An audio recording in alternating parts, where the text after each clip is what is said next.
Today, we have one of the greatest running backs of all time. Today, we are talking about most legendary game, Fresno State versus USC, when Reggie went for 517 total. Touchdown and another thing of beauty from one of the best running backs you will ever see.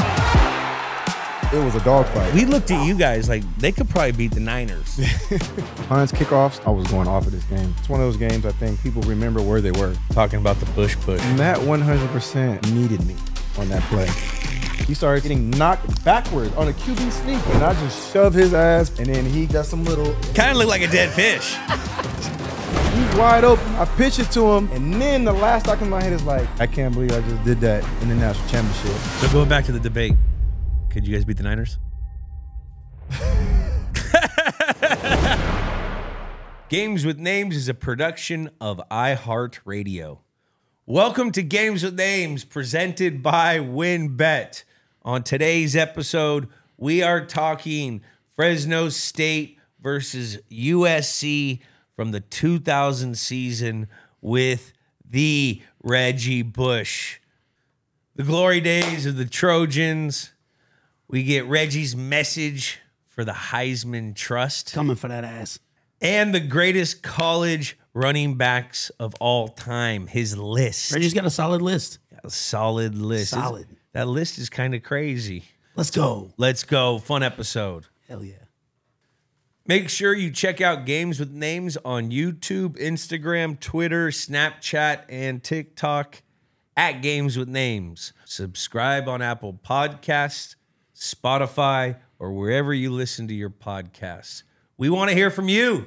Call in at 424-291-2290. Leave a message of some great recs, your own stories from iconic games, or maybe just some advice. Whatever. Just call in. Games with Names is brought to you by WinBet.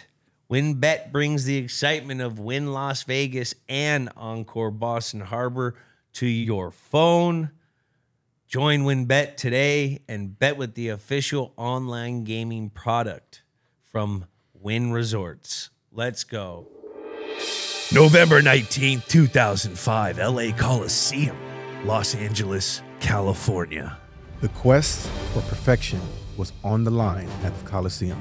Reggie Bush delivered a performance for the ages, kept title hopes alive. This is Fresno State versus USC. Love it. Welcome to Games with Names, presented by WinBet. Today, as you guys heard, we have a special, insane guest. A friend, a guy that he let me like hang out with him back in his heyday. When I was nobody, he let me come hang out with him in his heyday. One of the greatest running backs of all time. You know what? It's crazy. If you ask anyone, and I was just talking about this, whenever we talk to any of my NFL friends, I'm not talking like my little slapdick high school friends. I'm talking about straight NFL ballers. Yep. Whenever we all talk about college football, it's never even an argument. The best football player they all talk about is Reggie Bush. Appreciate that, man. Thank you, bro. I appreciate that. And it's dead ass true. I mean, if you ask anyone, because it could be our recency, because this is our generation, and we're like the same age. Absolutely. I mean, you were I was in college when this was going on, and I was at a D1 school. It was a little small D1 school, Kent State, shout out. But like, we looked at you guys like they could probably beat the Niners. You know what I mean? This USC teams with Reggie and White and just everything. It's like, it seems like you guys had it all. And the other thing is, and I think to your point is, we have 5-star players at almost every position. Every player. And we had backup 5-star players too, which is something that you probably will never hear again. As long as NIL continues to move the way it's going, transfer portal, there's no reason for a 5-star backup quarterback to just sit and wait, unless he's like at Alabama, you know what I'm saying, like next in line to win a national championship. But isn't that kid behind Caleb right now, isn't he 5-star? Yeah. But again, some of those powerhouse schools like that where Yeah. you know I'm going to be coached well, I'm going to get to the next level. Those kind of places you don't want to leave, right? No. Unless you are going to another situation. Look at Michael Penix Jr. this year, right? Yeah. Came from IU, went to Washington, balled out. He probably going to win the Heisman Trophy. Yeah. Bo Nix, another guy. I just ran into Bo Nix. I was in Las Vegas at the College Football Hall of Fame induction and ran into Bo Nix. And again, another guy who made that transfer from Auburn to Oregon, and it literally elevated his career and his opportunities. And so that's why I say, man, for our team, we have 5-star players starting, and then we have 5-star player backups. Yeah, I mean, it's crazy. Nowadays is like college is professional, and it's just it's free agency. You get to free agency every year. Yep. And if we were talking about this 2005 team, the whole team would have left. Yeah. The whole team was a pro. They were all free agents. And specifically, today we are talking about one of the most legendary games. I remember this when I was playing college football. I remember this game, watching it on SportsCenter. Yeah. The Fresno State versus USC game when Reggie went for 517 total. We all remember. It was like top 10 for like 2 weeks, I think, the cutback. Yeah. The cutback where he ran down the sideline and cut back and still outran everyone. It was a video game type game for Reggie. Why'd you pick this game? Well, you gave me options. You gave me choices. You know what I'm saying? You threw out a couple games, and I was like, we got to go straight to one of the best games. You know what I'm saying? And I mean, that's what I would love to talk about. I'm sure if anybody asks you about one of your favorite games, it's gonna be one of the games you balled out in, right? Yeah, you know what I mean? So similar for me as well. And this was a game that, when I look back on it, one, it was a dogfight, and I don't think people remember that. People obviously talk about how well I play, but that game went down to the wire. Hell. Fresno State came to play that game. They always played you guys tough. Always. Because you guys were like their Super Bowl. Yeah. Exactly. And you know what that's like, right? You know what it's like when you're on that other side and everybody's bringing their A game because everybody's using you as a measuring stick. Yeah. You know what I'm saying? And so Fresno State always played us well. And they were a sneaky good team. Yeah, they were scrappy. They always had like crazy pros come out of their program. Yeah. Like you'd have the Logan Mankins, you'd have the Derek Carr, like the Cars. You know, they'd always have some really good linemen. Dilf. They have a really good running back. The kid who this year that was like 8-10 years ago, but they always have like they're like one of those whack teams. You remember it's kind of like the old Boise States where they were getting good recruits, but they were playing in those lower conference. Yeah, I played lower conference, but there was I think kind of maybe it felt like maybe 5 years after we left is when, Boise felt like Boise started to kind of climb a little bit. They were getting a lot of LA kids though. And they were getting a lot of like Southern California kids to go up there and play. JUCO cats too. Exactly, JUCO cats, and that's when they just started making noise, and the Smurf turf came out, and that like literally elevated, another level of like this blue field, but they're balling, they're playing well, they're scrappy. What was that game they had? The fake throw behind the back. That was this year. The Statue of Liberty was Zimbrowski. Yeah. Jared Zabransky. Jared Zabransky. We had him on here. We had him and Did you? Yeah. Him and AP. And we hit him and AP to talk about that game. That game was crazy. I never forget that. The fake with the behind the back. Yeah. I was like, oh, they got him with the cheese play. Damn. That was an electric. And then the guy popped a question to his girl afterwards. Ian Johnson. I mean, that was fucking legendary. Disneyland. That was Disney. legendary. That was a Disney movie. But getting back to this game, how often do people bring this game up to you? Quite a bit. I get people that bring this game up quite a bit because, it's one of those games, I think, where it's like people remember where they were. Yeah. When they either heard about the game or they watched some of the highlights from the game, like you said. I think one of those runs was running nonstop for like 2 weeks on top 10 plays. And so everybody, remembered that play, but specifically about, me. People thought I put the ball behind my back, and it wasn't a predetermined move. Yeah. It was just I actually had the ball in the wrong hand. Yeah. So, as you know, when you're running down the sideline, outside, you got to have that ball in the outside hand. Stiff arm. And so you can stiff arm, exactly. And I did not have the ball in my outside hand. I had it on the inside. And when the ball's in my right hand and I got open field, That's where I'm comfort. That's where I'm really like getting, and I'm taking off. You're a right-hand guy? I'm a right-handed guy. You know what's crazy? I'm a right-handed guy, but I was always a left guy because when I was a kid in Pop Warner, I was the fullback, and I'd always go to the left. Really? So it trained me. I'd always use it to the outside of the hand because they're always getting in your head. So I was like unorthodox, but give me how bad I cut you out. No, you good. And so what happened to me, my senior year in high school, I broke my wrist. And I actually was catching a swing route. And when I went to stiff arm the guy, he was already up on me. He was coming full speed and knocked my hand backwards. And I broke this bone right here, the navicular scaphoid, which is one of the bones that has like lowest blood supply. So, but obviously I was young enough. Doctor put a cast on it. I played my entire my senior year with a cast on my left wrist. I think I remember that. And so I wasn't necessarily comfortable yet back with carrying that ball in my left hand. So there are a lot of games you might see when I'm in college where I'm carrying the ball wrong, again, going down left side, but I got in that right hand because I just hadn't gained that comfort level back with squeezing it and holding it tight, especially when you're fighting through traffic. And so again, in this specific play though, when I'm running down the sideline, I'm literally trying to outrun the safety. And what happened earlier in the game, I had a touchdown where I actually outran him, same exact spot, almost identical. And so the second time now I'm coming around, and I peek out of the corner of my eye, and I see his head down, and he's just like digging. Higher angle. He said, he fucking got me last time. I got to go higher. I got to go higher. Exactly. And so he learned his lesson, right? So now he's going at a higher angle. He got his head down. He's digging. And so now I after peeking, and I see that, I know I got to put my foot in the ground because I'm not going to outrun him. Yeah. And so I stopped, and he was close enough to me where if he actually reached his hand out, he probably could have hit the ball. Yeah. And so naturally, when somebody's that close to you, it's either you squeeze it, or if you're trying to get busy, you just do something crazy, right? Yeah, he got busy. And that's what came out, you know, and I think, you know, when we play the game, there are a lot of things, and most of the game is really built on instincts. You know what I'm saying? And instincts and vision. And so for me in that moment, it was all about instincts and vision. And my hand went back.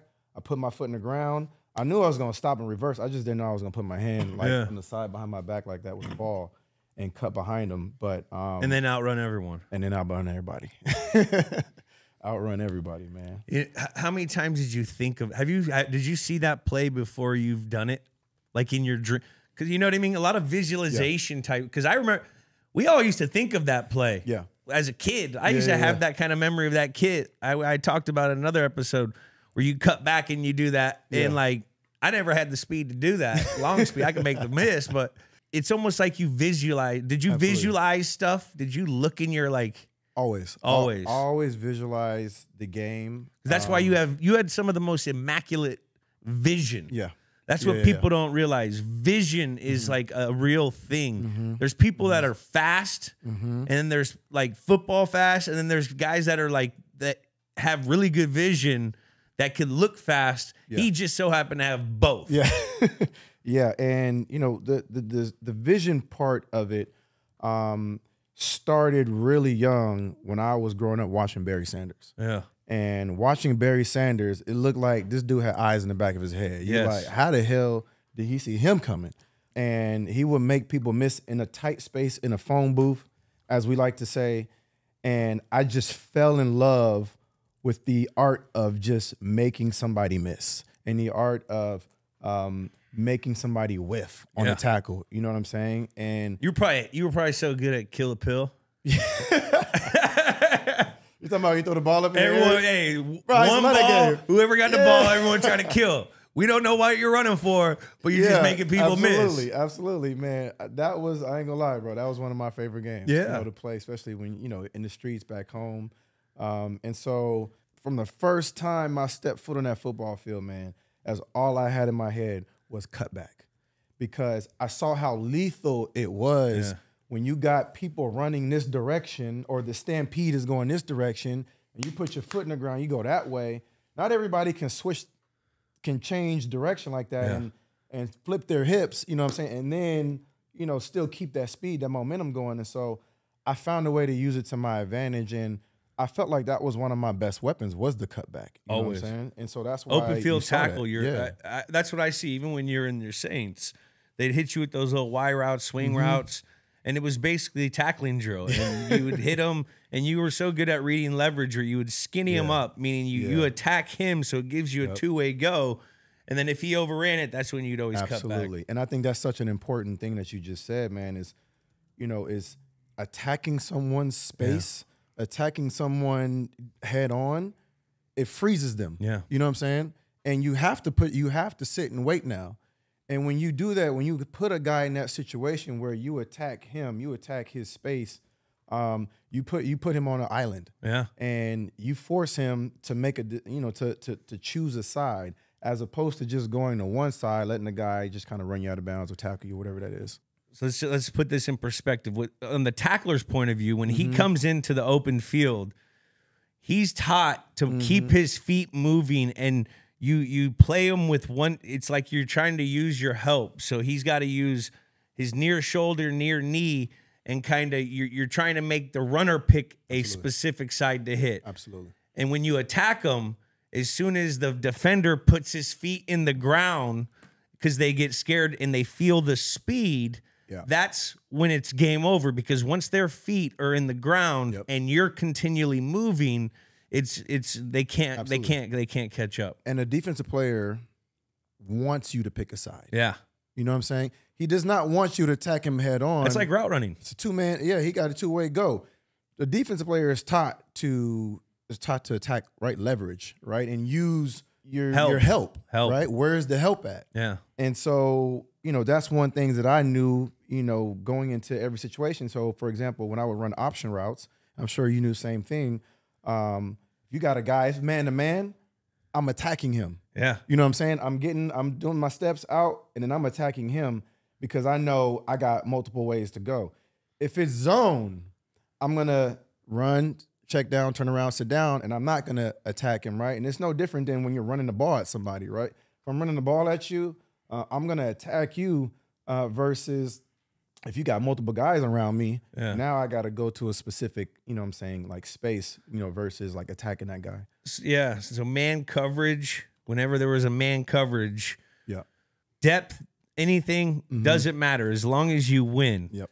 Now, when it comes to zone, everything, there's two things that you always have to have: depth and spacing, so you can stretch the zone and find the vulnerable spots. That's what we're talking about, folks. Exactly. A little high level. But let's get back. Yeah, it might be too high level. Yeah. Let's get back to Helix High School in San Diego. Yes, sir. Now, there were always these talks, and this was back before, social media was just coming. I think I saw a MySpace page or something about this kid from San Diego that was the highlight tape that was going around the internet was like, fucking, who is this guy? What's the high school sports scene like in San Diego? And is it Alex Smith went to high school? Yep. And what's up with Alex Smith talking shit about my guy? I don't know, bro. I don't know where that came from. Like, hey, I swear, when I saw that quote, I was like, what? I had questions just like you probably got questions. He don't even seem like that. That ain't you, guy. What is it? He doesn't. That ain't you, pal. No, that's not you, guy. I don't. I would love to have seen the actual context of the interview of how it was said, because sometimes people can take things out of context, and they'll take just a little snippet of what you said, like, oh no, that's a headline. I don't know. I watched the whole thing. Him and Rex fucking jumped on him. Did they? Yeah. Well, I expect that from Rex. Hating ass Rex. I expect that from Rex, Ryan. All right. I tell you right now, he's so funny for TV, Rex. I went out, and it was right after they beat us in the playoffs and the whole foot thing with Welker. Yep. And they beat us. We were over at the Belmont, New York, at the horse thing. And that dude, like, I hated him until I met him. I met him. He was like the coolest dude, drinking beers, taking shots with us, talking shit. Bro, Rex is one of the guys. He's one of the guys. He's one of the guys. And, I have my different takes on as a coach. And, again, you've been around one of the best, right? You understand the level of just how you must approach the coaching game and how you must approach your team on a day-to-day basis, and even optics, right? Of how everything looks. It all matters, everything, you know what I'm saying? And so, again, I love Rex. But I played for Rex in Buffalo for 1 year, and it was the worst I had ever been around. And there was no control over the team. Rex got fired like after week, like I don't know, 3 or 4. Then the OC got fired. It was like, bro, we were playing. My running back coach was like the head coach at this point. I mean, Brady just put another one out in the pasture. Bro, exactly. And there's another one over. Oh, it's a shitty ass AFC East that designed a team. Literally, Tom had to have teams that were designed to try to beat Tom for 20 years. Right. Exactly. Like, and everyone wants to say, "Oh, the AFC East was dog shit." Well, yeah, this, that. But it wasn't though. It wasn't. It really wasn't. Miami was always really kind of. They always had those years. Yeah. The Jets always came in. They beat our ass a couple times, especially when Miami had Ricky Buffalo. Williams. And when they had Ronnie Brown. Ronnie Brown, running the Wildcat. The Wildcat, they were destroying people. They whooped our ass. But even a couple of those Tannehill teams, they went to the playoffs. Tannehill, yep. Because they had good defenses. Exactly. So we know that the AFC was not weak. Especially in the NFL, there's no such thing. There's no such thing. This is the NFL. Like, there's no such thing as Alex, weak. you're not that guy. That's not you, pal. Alex, you ain't that guy. I don't know, man. You don't want that smoke with the goat? No. He don't want that smoke with the goat. Stick to the UFOs commercials. Come on, man. No, but how was that high school? See, let's get. How was that high school? How was high school football in San Diego? I never really heard of it. I always hear about LA. I'm from the Bay. So what's the San Diego scene? It was competitive. It was good, man. High school football in San Diego is big. Yeah. It's not as big as like Texas and some of these other places, you know what I mean? But especially the era that I was playing in San Diego, our high school, we didn't lose any games. Alex was our quarterback, and every position on our football team, we had speed. And that's one of the things I loved about playing at the high school level was a lot of our athletes that played receiver, running back, safety, corners, they all ran track. And so we had a bunch of track guys, also, but football players who also ran track, and they just had speed. And so we were really good. We were really fast. We didn't lose, like I said, any games. We ran the football a lot. And it wasn't until like around, I think, my junior year, and Alex just started balling, right? And that's when we started to throw the football a lot more. We kind of spread the offense out more and ran more of a West Coast true style offense. Before that, I don't know if you remember, before that, oh my God, the misdirection. Run and shoot?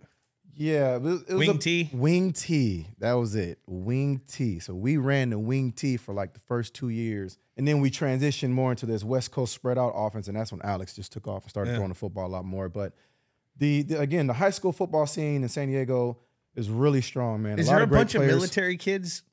Nah. There's not a bunch of. I know you, but because of the base and I just wonder, maybe you got some tough ass like military kids. As far as I know, as far as I came across, no, there wasn't a bunch of military kids. But I grew up in the era of watching guys. Ricky Williams is from my neighborhood.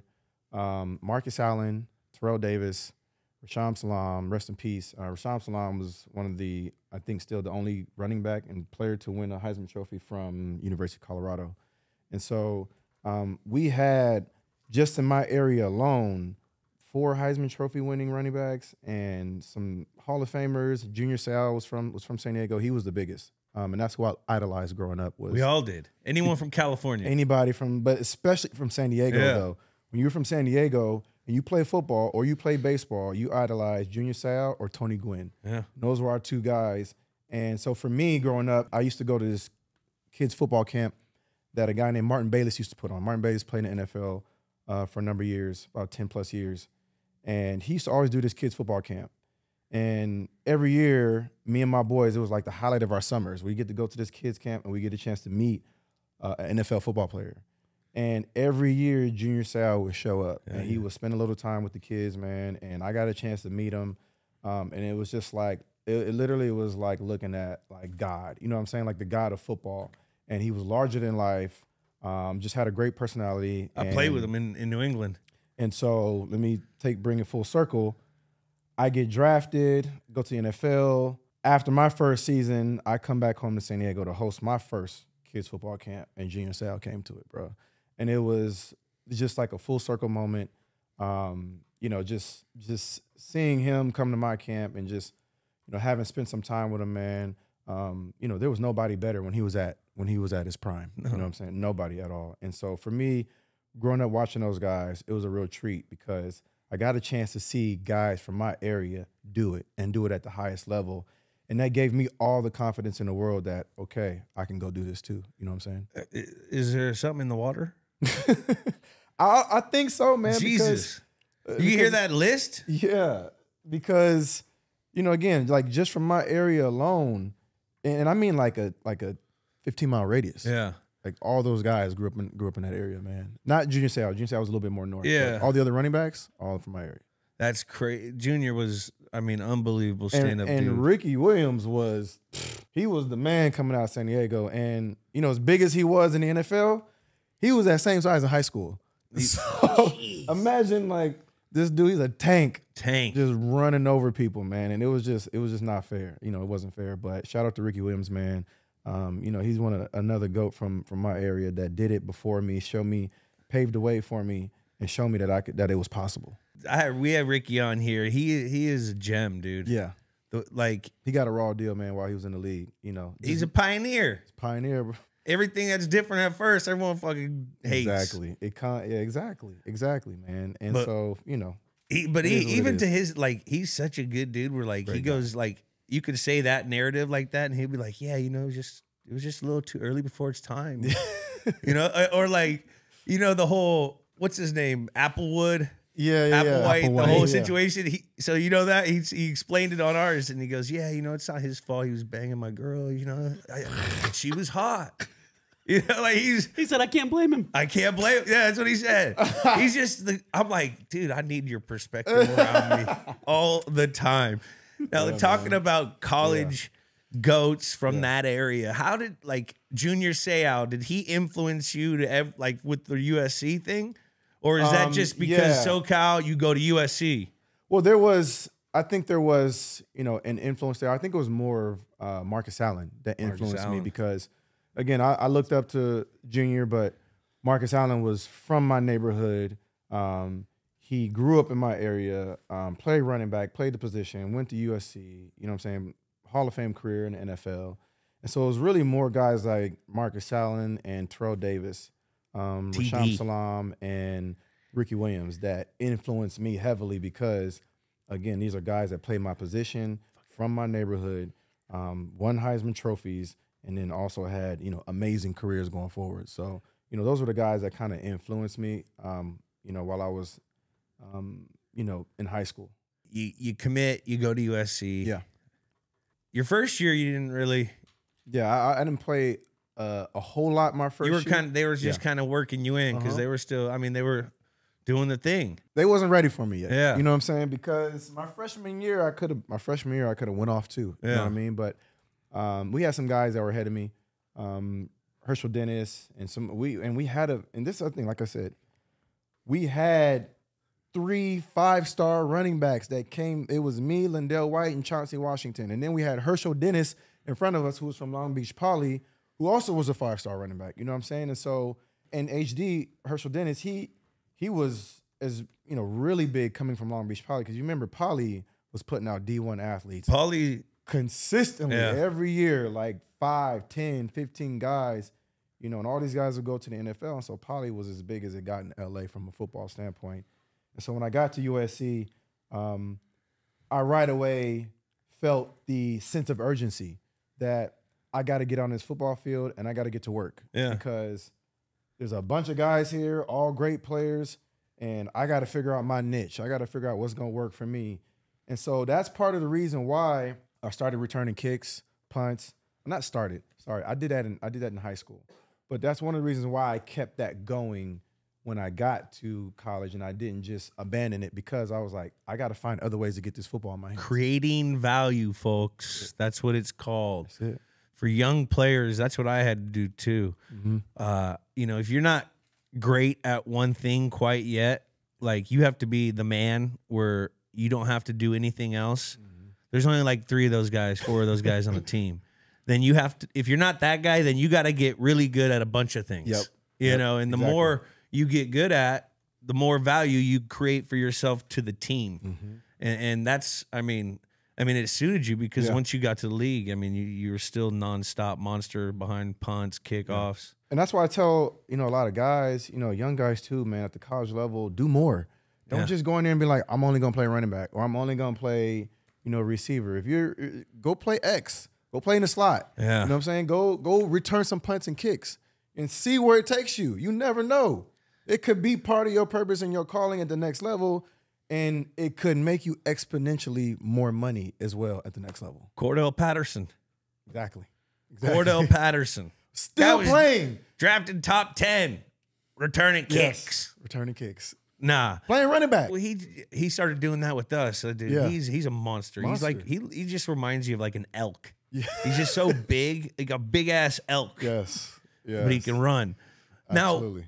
Now, so year 2 comes in, year 2, when was the moment where you walked on campus? Mm-hmm.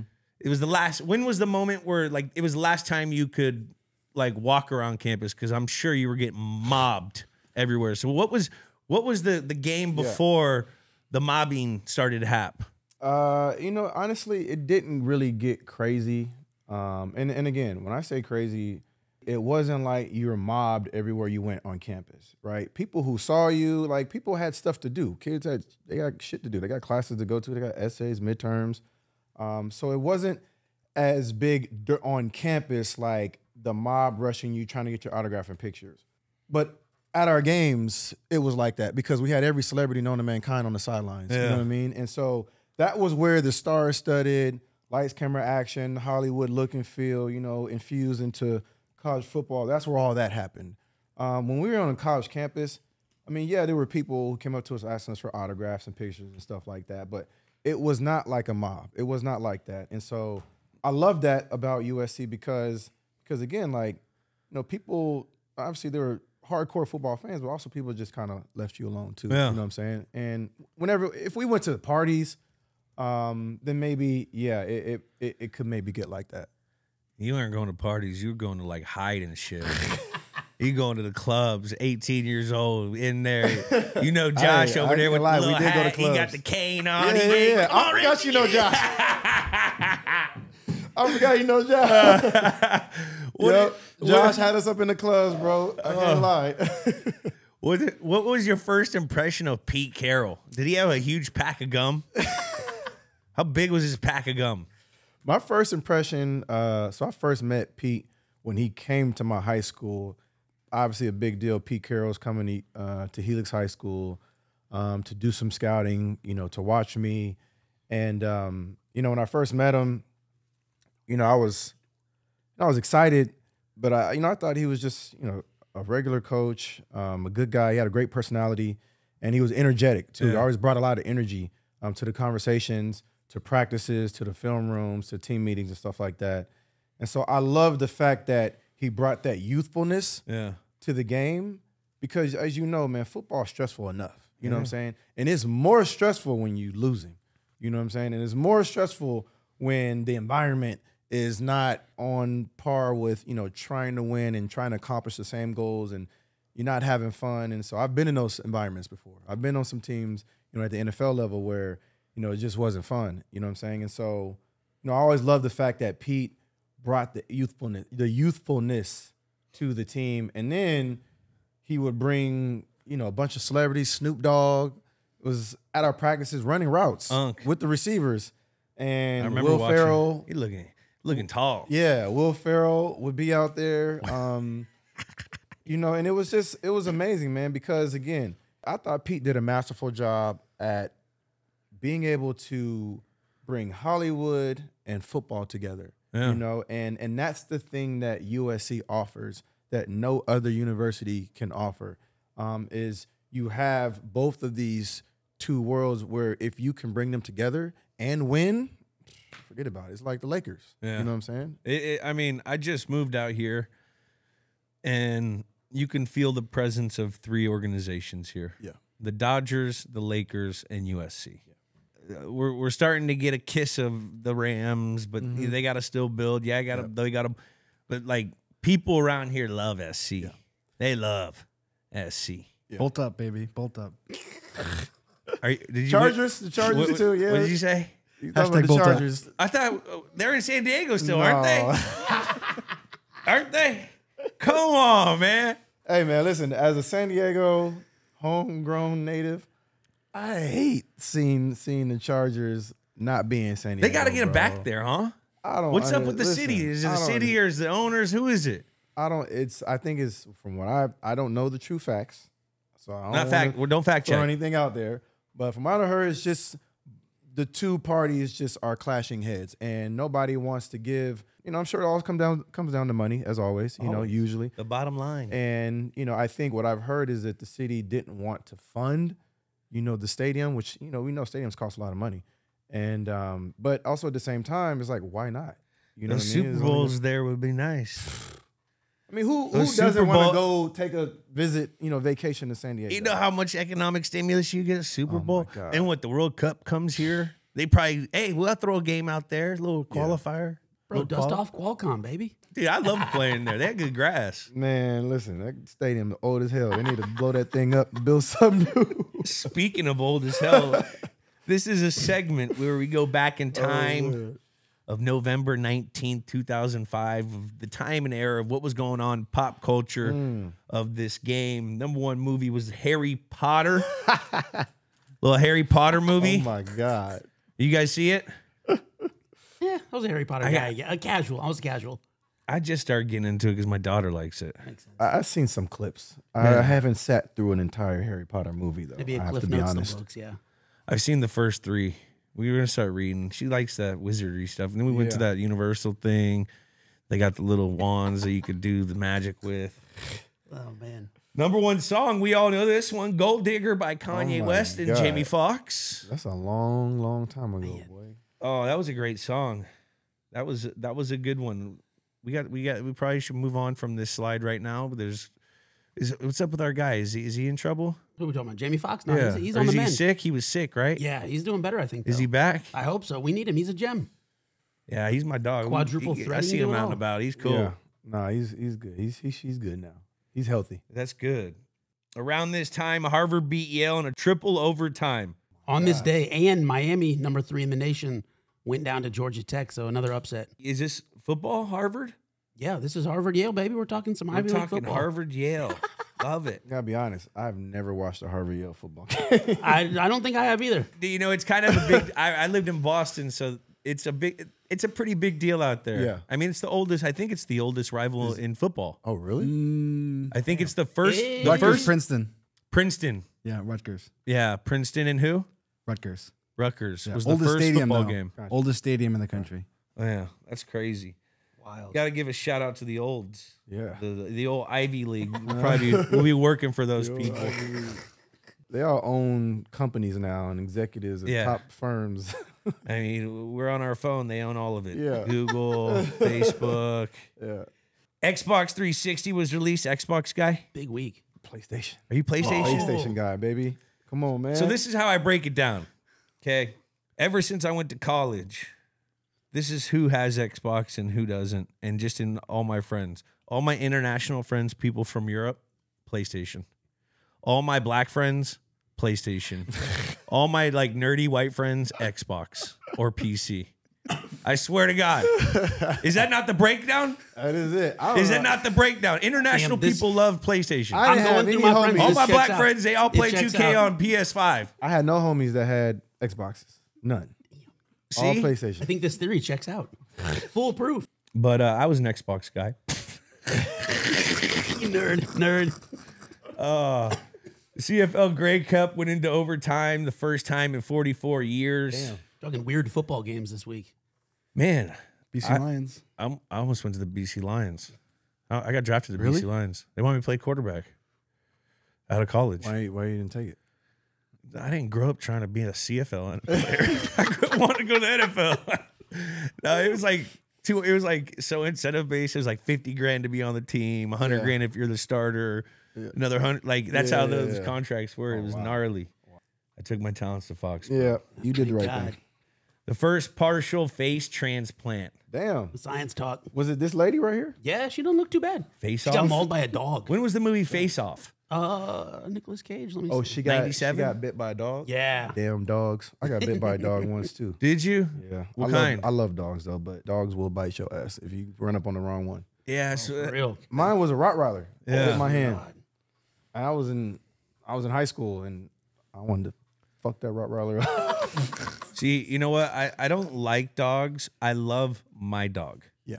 You know, because I know what my dog's about. You don't know what these people are doing behind don't closed know doors your with their dog. dogs. Nah, you don't. And it's not the doggy's fault. Right. It's the goddamn owner. Exactly. It's the goddamn owner. Why don't you go sit in the mirror? It's not your dog's fault. It's you. However your dog acts is a reflection of how you're training or doing something with him. Bro, you go see my dog, he wipes his feet off before he comes in this goddamn house.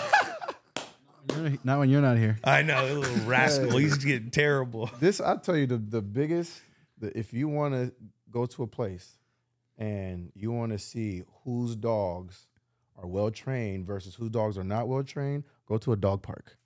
Oh, You yeah. go to a dog park, I swear to God, I've seen some dogs literally like gang fights. Yeah. Just, Yeah. just a bunch of dogs just starting a big ass gang fight. You're like, God damn, what these thug dogs we got? Dude, dog park community life should be a TV show. It really should. It Like really the, should. The people, like I have a dog park I go to around here where I live, and you see the people, and like some people are so smug, like, oh, you Yeah. have your dog off on certain, like it's like they judge you and shit. I'm like, Yeah. I'm rolling over in a fucking white tank top, a white beater, fucking some Cortezes and shit. Let my little labradoodle just run around. These people are like judging me and shit. I'm like, all right, get the fuck out of here. Heisman winner. Yes, sir. 2005. Let's go in sports history. Was my guy right here. Now is that over yet, or we get the Heisman back? Nah, but we got some things that are coming down the pipeline that are gonna change that. Like what? So, and that's about as far as I could tell you. But yeah, it's Heisman Trust. We on that ass. Well- I'm on the Heisman Trust ass. I can say that. That's right. I'm on their ass. Let's and go. And the NCAA, That's NC2A. both of them. Hall of Fame this week, though, right? Last week. Congratulations on Congrats. recently. It was recently. Recently, College that's Football Hall of Fame. you know, when like I said, top 3. Anytime you ask anyone of anyone, Reggie's in the top 1. NFL oversees groundbreaking ceremonies for Lucas Oil Stadium and the AT&T Stadium, valuing $1.7 billion collectively. This one, this is kind of the new era of stadiums that we're seeing today. This kicked off the $1 billion. We want to host concerts. We want Final Fours. We want to play indoors. Everything should be 72 degrees on AstroTurf. I don't know if I love it. I like the elements. I just want to say this. Fuck AstroTurf. Dude. Yes, this is an anti-AstroTurf Turf podcast. is fucking horrible for your body. Horrible. As you know, playing up there in New England, especially in that cold. I don't know how y'all did it in that cold playing on that turf because the turf hurts worse. We practice on grass. Oh, y'all practice We practice on grass and outdoors every time. Y'all never practice on turf? No. If we did, Smart. there was a couple times where it would be so cold that our ground, our grass would freeze. Yeah. And the pipes, it was so cold that the pipes couldn't heat it up because they have the heating system. Yeah. Where it'd freeze, and then they'd have to go into the stadium and we'd have like a lighter practice. But like, you know, when you have an older team, that puts guys down for 2 days. Absolutely. You know what I mean? Absolutely. There's a residual effect of working on that turf just through joint and stuff. You know, so it's definitely tough. Turf is not good for you, and every stadium needs to go back to grass. I'm with you. Couldn't agree more. Also this week, in the backyard brawl, Pat White balled out 250 yards, set the Big East quarterback rushing record. Reggie, were you keeping an eye on dudes like Pat White back Absolutely. when, Yeah. back when you were Absolutely. at Pat USC? White was a dog back then. Beast. He was a beast. So watching him at West Virginia, was it West Virginia? Mountaineers, the West Virginia Mountaineers. This dude running up and down the sidelines, man. But nah, he was a beast. And he was rocking at number 5, too. I think Oh, Pat that's McAfee right. was there. Love. Was Pat McAfee there that year? I think he was. Let me double check. Probably never had to punt. You got Pat White. So Pat White was a dog. talking about drafting. So when I got coming out and I was getting recruited, and you know how the process goes. You go to a pro day, you work out for teams, then you get visited to facilities. Well, Miami was like all over me, and it was because they had the Wildcat. We were just talking Ricky Williams, Ronnie Brown. The Wildcat thing was like hot, and I was, my senior year of my college, I ran for like 1,500 yards, and I threw for like They were like thinking of an evolution potential. So like I was thinking, wait, can we just stop there? You ever think about that and where that could have taken you if that actually happened? You know what I'm saying? Like, do you ever think about that? Go back and like, damn, I could have been like, nah, because I was catching the ball. I couldn't hit them 18-yard outs like these dudes. These dudes could throw. If you're in the league, okay, so you wasn't accurate. You wasn't. I could do. I was more of a runner.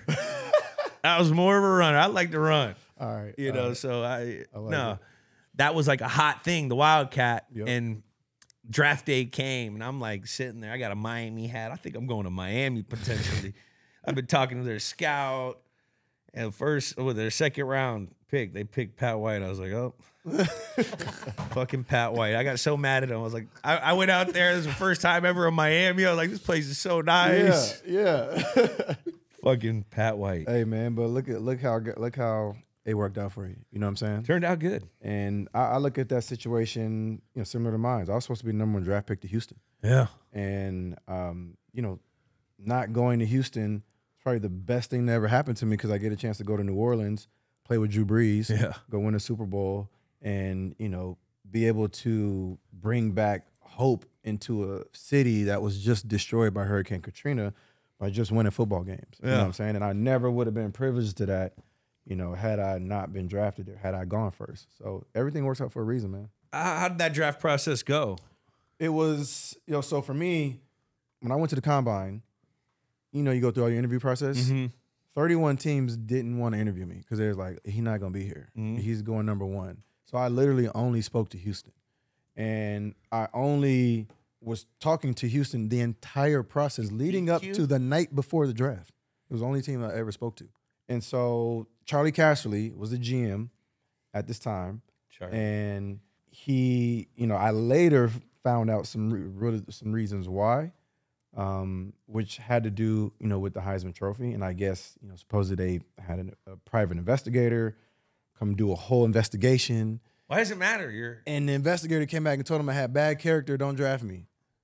And so that's how I ended up not going to Houston and why they took, Maury Williams, which is fine. It is what it is.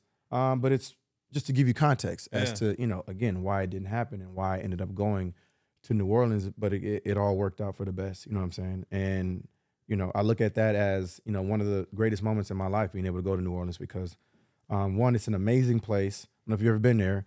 Amazing people and the best food in the world. Yeah. Best food in the world, bro. I've never experienced it. I've only got there. I went down there and got my ass beat in 2009 when you guys beat the shit out of us on fucking Monday Night Football. People had umbrellas and stuff inside and beating our. It was the loudest. I felt like I don't know. I don't know where I was at, but we got our ass beat, and I didn't even remember anything of that. Yeah, and but again, man, it's it's just going back to the story and me going down there. I believe everything happens for a reason, and I believe our purpose. Sometimes we think we're in control, and there's times where we're not in control, and it's for a reason. Yeah, so that's how it goes, man. I'm a firm believer of that as well. Mm-hmm. Whether it's good or bad, it's happening. You can do two things. You could either relish on something that good happened. There's going to be another day. So when something bad happens, you can you learn from it, and things happen. Yep. Now, what's Drew Brees like? You talked to him. Yeah, absolutely, man. Monster. Love him, man. Drew's the man. Focus, hyper focus. Bro, so I'll tell the story. I always tell the story about Drew. I was coming from USC. I always prided myself in being one of the hardest workers. That's like my main focus is I'm just going to outwork everybody. I'm going to outwork my competition. I'm going to outwork my opponents in games.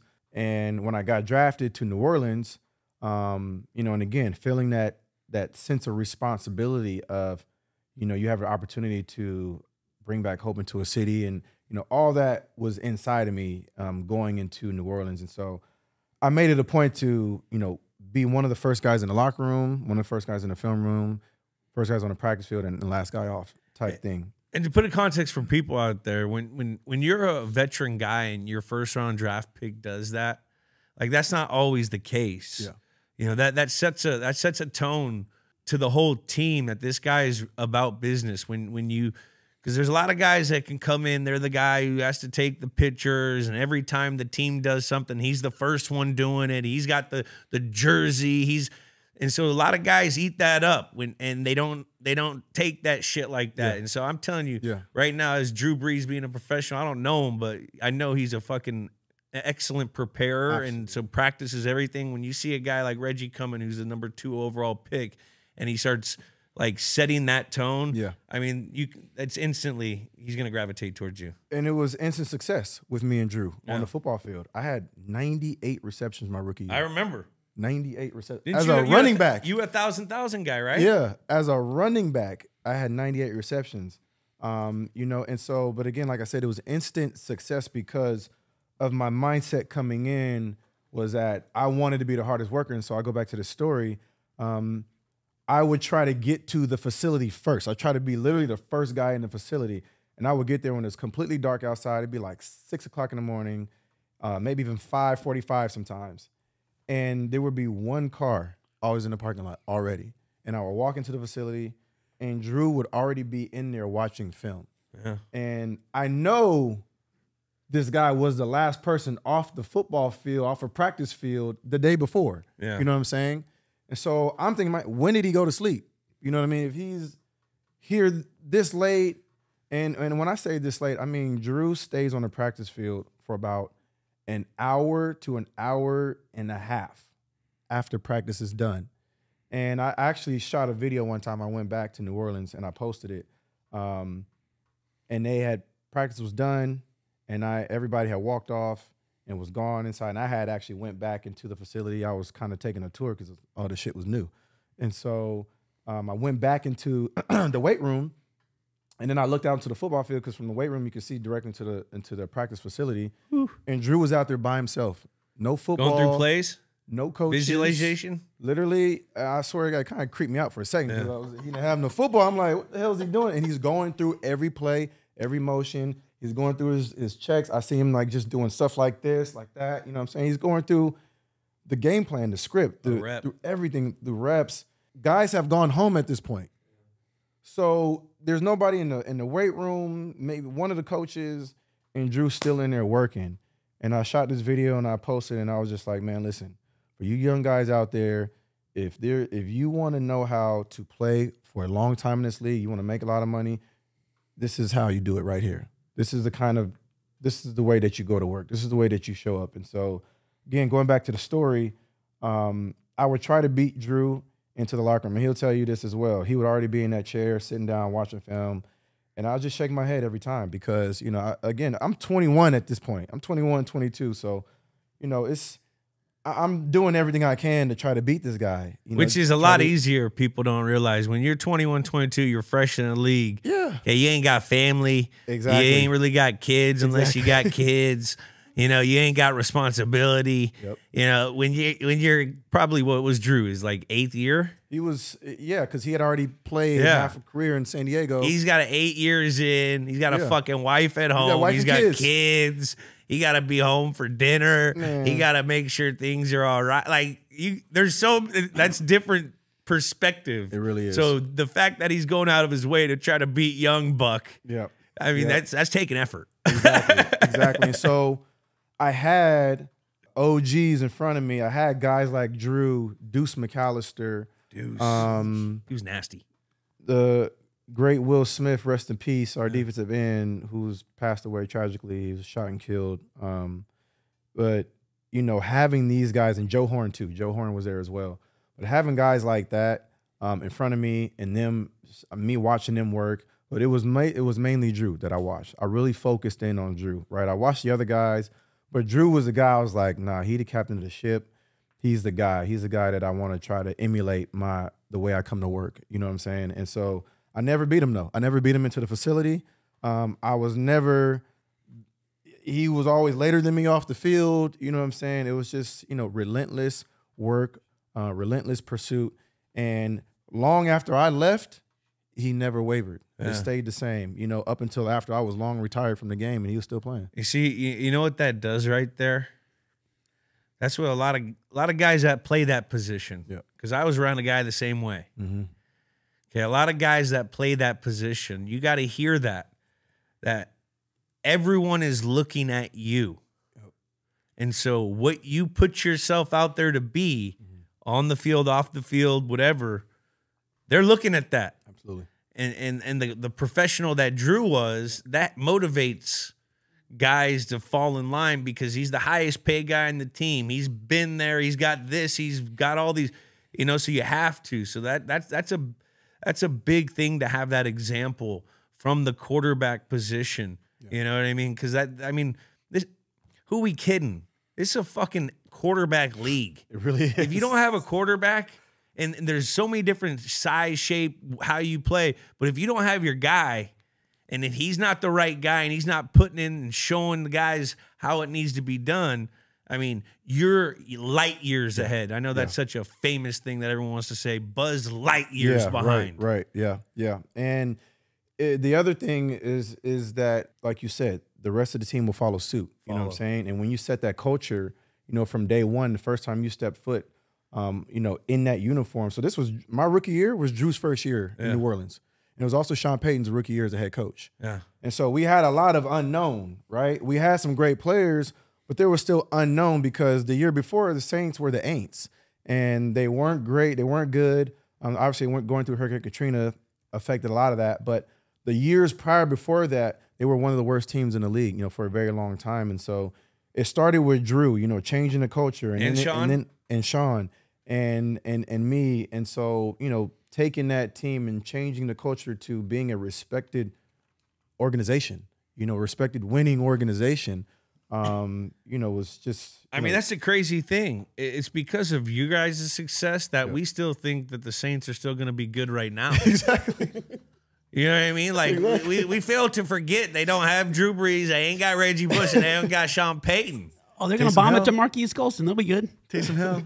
I mean, it's... Exactly, but that's, you know, I think you've done this in New England, so you understand it, man. But again, the optics of everything you do, how you work, how you prepare, how you engage with your teammates, the kind of player you are on a football field, the unselfishness of your play and of your work ethic each and every day, it all matters. It does. Every single bit of it matters. And that's why the ones who prepare the best and the most, Patriots, that's why you guys are considered one of the best teams, the best team ever. You had the greatest quarterback ever, man, because preparation is key, and it's the number one thing.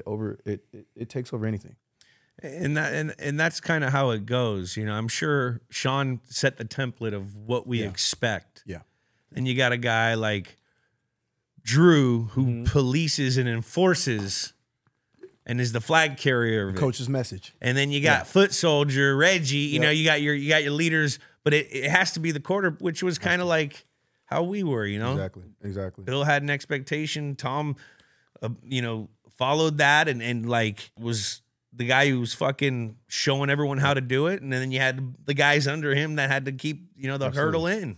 Tom Brady made a lot of people money, brother. He did. A lot of people money. Thanks, I know Tom. you can't say it, but I'm going to say it. Yeah. He done made a lot of coaches money.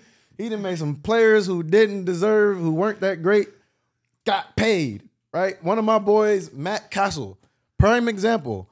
Brady gets hurt. He goes in, balls out, and then goes and gets paid and plays, you know, X amount of more years. I like you, Cass. From watching a guy like Tom Brady, right? Just joking. I think you're really good, Cass. Cass will get sensitive about that. You know Castle's my guy. I know, but you know Cass gets sensitive. He might try to wrestle after he hears this. He literally, he will wrestle you. It doesn't matter where you are. You could be at a barbecue. You could be at the street. You go to a restaurant. If you say something piss off Castle, he's wrestling you. But my point is nobody knew Castle, right? No, yeah.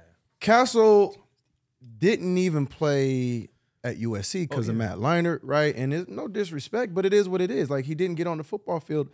But you go to a team like New England and you watch the best prepare, right? And then you step in and you take full advantage of that opportunity. And now other teams want to pay you and go, and the rest is history. And so That's why I always say Brady made a lot of people money. He made a lot of people He money. made a lot of coaches money. Lot.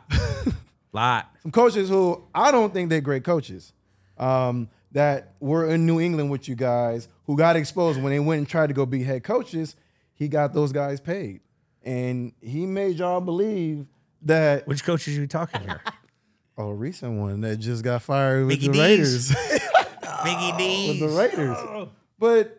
But again, like. Very good X's and O guy, right? You know, that's tough. Yeah, X's and O's, right? But this is what I always say. Jimmy's and Joe's. This is where I think the NFL has an issue. Is the NFL has gone more towards analytics and stat-driven coaching searches, right? And the reason why that's an issue and why we constantly see these coaches fail is because you go from coaching offense and just speaking to the quarterback to now where you got to be the captain of the ship of the whole team, offense, defense, special teams, assistant coaches, executives. Like, hey, coach, what hotel we staying at? Exactly.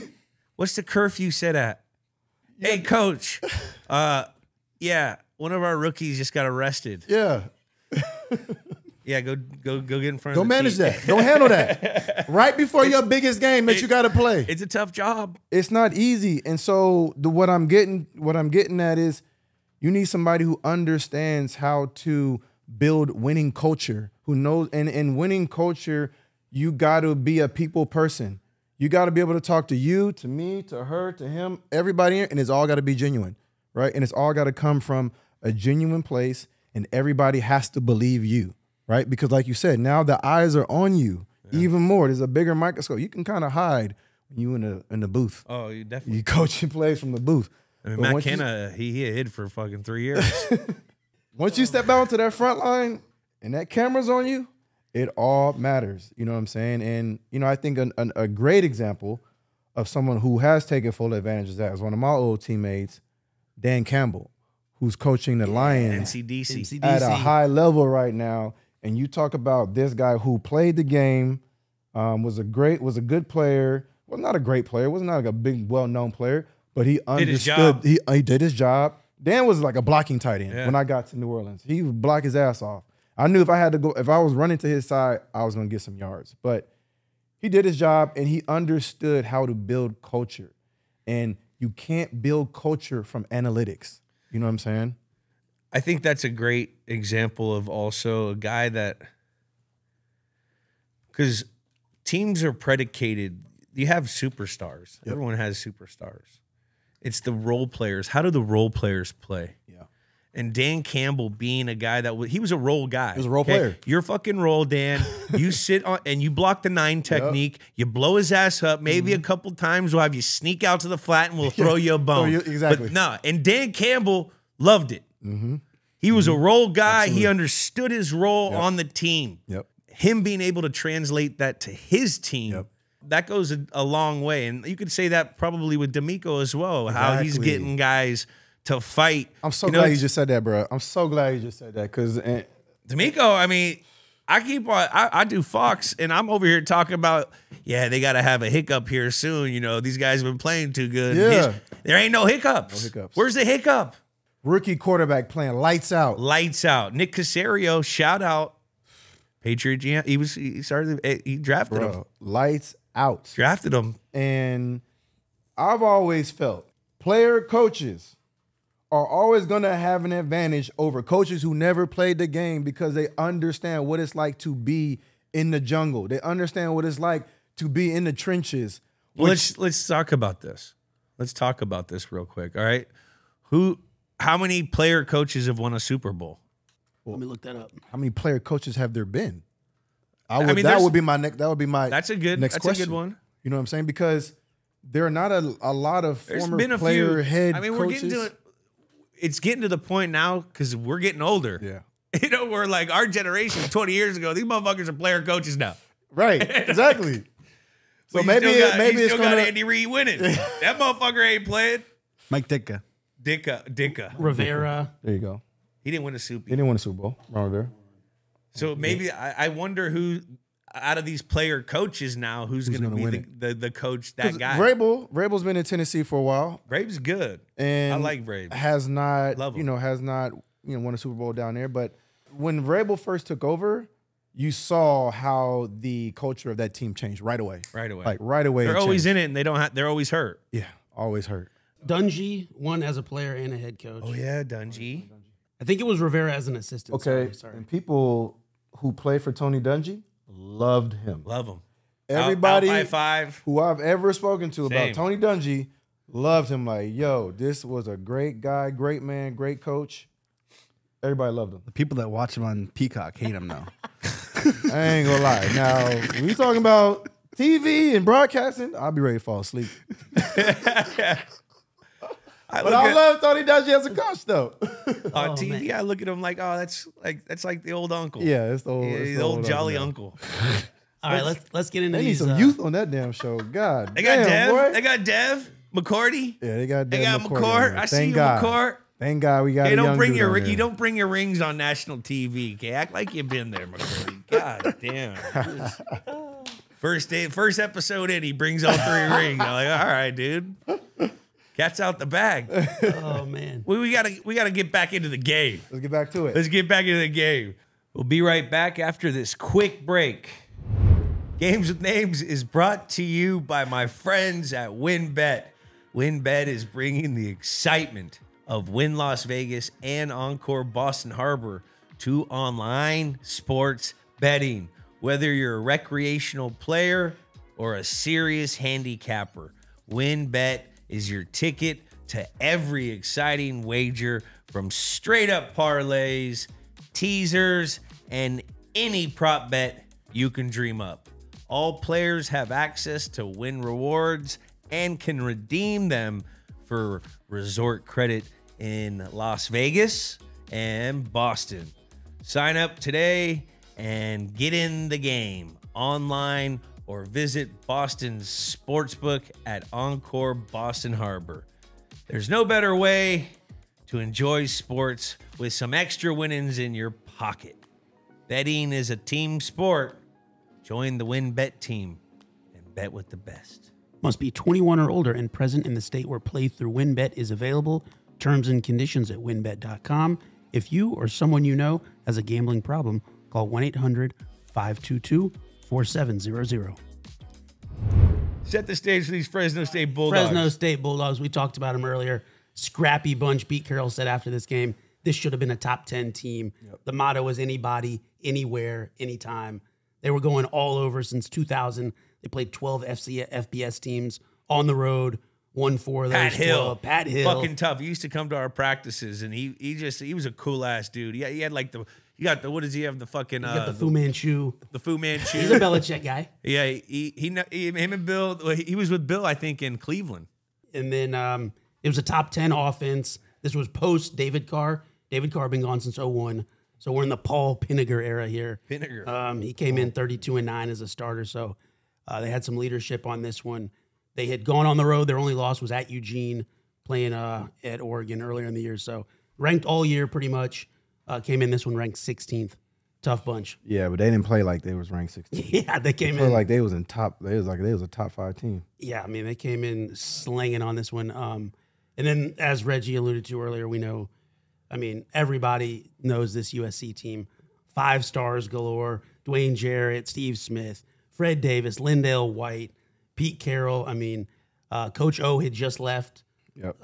Norm Chow had just left. Wait, Coach just left what? Coach Ed Orgeron had left them the season before. He went to Ole Miss. Did he? Yeah. He did. He did. Because we had Jethro Franklin. Yep. That came over. You're right. And then you had Norm Chow leave, but it doesn't matter. You can bring in Lane Kiffin on the coaching staff. Sark was on the coaching staff. Lane was already there. Lane was just like a quarterback's coach the entire time. Elevated to OC. And then they elevated him to OC with Sark. Scoring 49 points a game this season, ranked number 1 all year. This is a young Lane Kiffin. Yeah, I like that. I can only imagine. I need some Lane stories about Lane Kiffin in the streets. The Lane train, baby. I can't tell him on camera. All aboard. I love Lane. Can't talk about it on camera. This team was defending back-to-back natties, as we know. The 32-game win streak, led by Pete Carroll. And all these guys. The pressure had to be coming. So was it starting to build? You guys are winning so many fucking games. Yep. So this year, this was my junior year. It felt like it felt like every game we played, we were down at halftime. Yeah. Yeah, 4 games up to this one, it was down at half. We're down at half, and we had to fight tooth and nail because every team was They circle USC. throwing the bullseye. kitchen sink at us. Every trick play known to mankind. I had never seen as many trick plays in one Double season. reverse pass. Back to the lineman. I mean, it was Lineman throws it. bro. It was nonstop, and Annexation of Puerto Rico. Everything. it was a dogfight this year. We did not have it easy. We felt like every game that we went into, it was like up in the air. Like we don't know. We gonna find out a lot about ourselves in these dogfights. And every game, second half, we would just step on the gas and turn it on. And You guys were tired. You guys were toying with teams at first. You guys were probably bored over at the club the night before. Hey, all right, let me strap up. Let me get a Gatorade real quick. Hey, now. and our entire D line went to the NFL. Oh, The entire D line. I remember that. Plus linebackers. You got them up here: Brian Cushing, Ray Maluga, Clay Matthews. I did Frosty the Ting Rucker. boys. I played Pop Frosty Warner Rucker. with the He Tings. played D-line. No, that's the D-line I'm talking about. I played Pop Warner with the Tings. Did you? Oh, Yeah. Tings, my guys. I Those love the are- they Tings. were You went so- to You didn't go to what high school? They you went to Logan. No, They we went to played Logan. Pop Warner. Oh, Pop Warner. Sorry. And then they went across Bay Went to to where Logan. their dad, but like his dad worked on my hand or something. Oh, really? Yeah. Where'd you go to high school? I went to Woodside. You went to Woodside. Okay. Yeah. Ain't no big deal. Let me say this about the Tings. All right. To this day, the only Asian football players I have ever met. All right. But twins.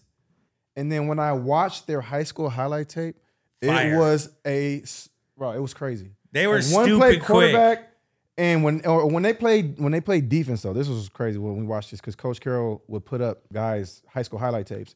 They would lateral the ball to each other. They would do like the craziest stuff, man. And still to this day, like it's a sensation to me. Like these two Telekinesis guys. twin activity on the field. Like twin activity on the football field, just pitching the ball to each other, scoring touchdowns. Like and so I was, like I said, I was just in Vegas recently for the College Football Hall of Fame, and they were both there. They both came, man. So They're awesome. Shout out to the teams, man. Love Yeah, y'all. hey, you know their guys. older brother Arthur's he's like a huge actor. Yeah, big Hollywood actor. And he's a big, like, I don't know where, but like I think in China. No, and all over though, all over. But I grew he up does, with those guys. Yeah, Like they And were the cool kids because their dad was the Niners doc, so they'd have all the wristbands and the good Gatorade and shit. Yeah. Like The good their mom Gatorade. used to do the film, and they'd have this was like in 1993, 4 or 5, and their mom had like the cool camera and break it down for filming the it. coaches and shit. They were awesome. They had everything, man. But yeah, shout out to the teams, man. Love y'all boys. They literally were they were making arguments this year of this team that you guys could go out and beat. I remember the San Francisco 49ers. Yeah. Remember? Because this was They when the were Niners bad. were Niners terrible. really bad, really bad. And this is what I would say about that. We don't know, but pretty much everybody on our defensive line went to the NFL. Bunch of running backs, pretty much damn their entire team went to the NFL. So You think it could there's happen? a bunch of future NFL guys. So you think it could happen? Just we'll never know. We'll never know. We'll never know. What was your relationship with Lindell? Great, that's my dog. I love Yeah. Lindell. He also showed up and surprised me at the College Football Hall of Fame. He's a monster, huh? Shout out to my dog Lindell. This is what I say about He was nasty. Lindell.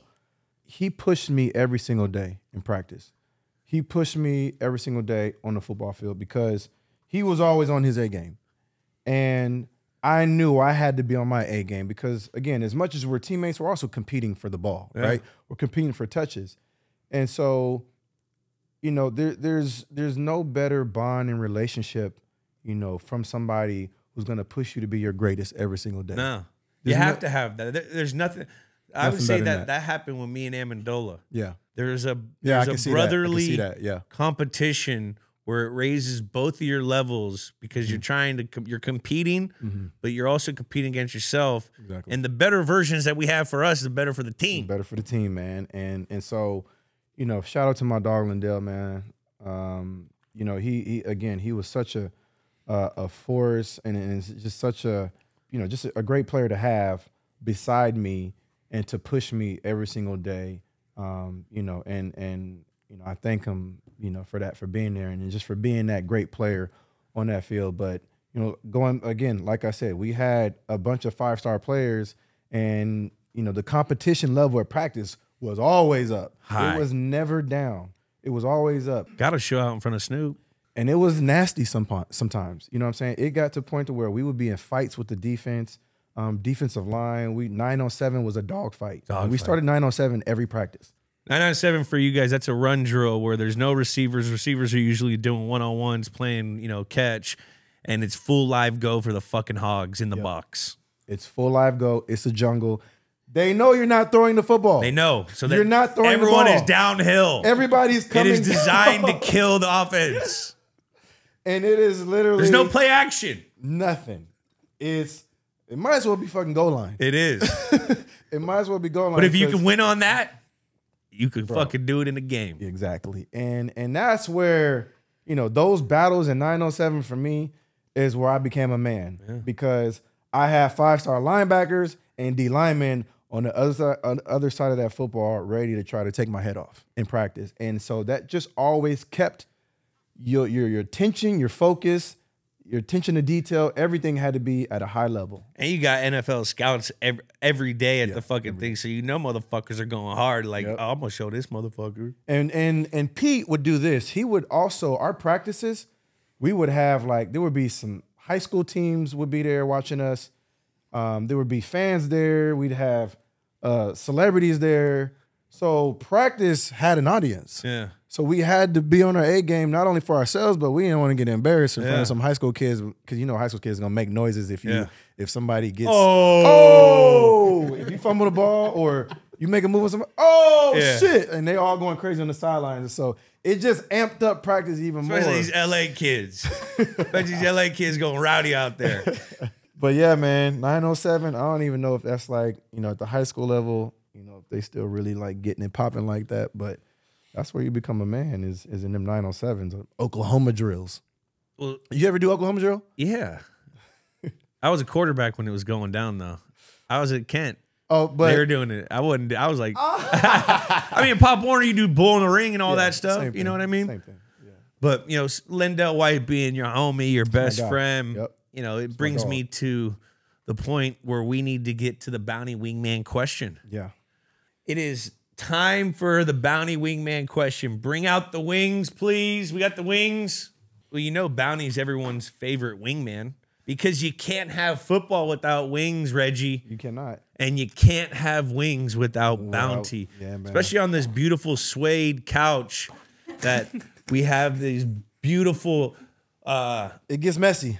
No, it doesn't.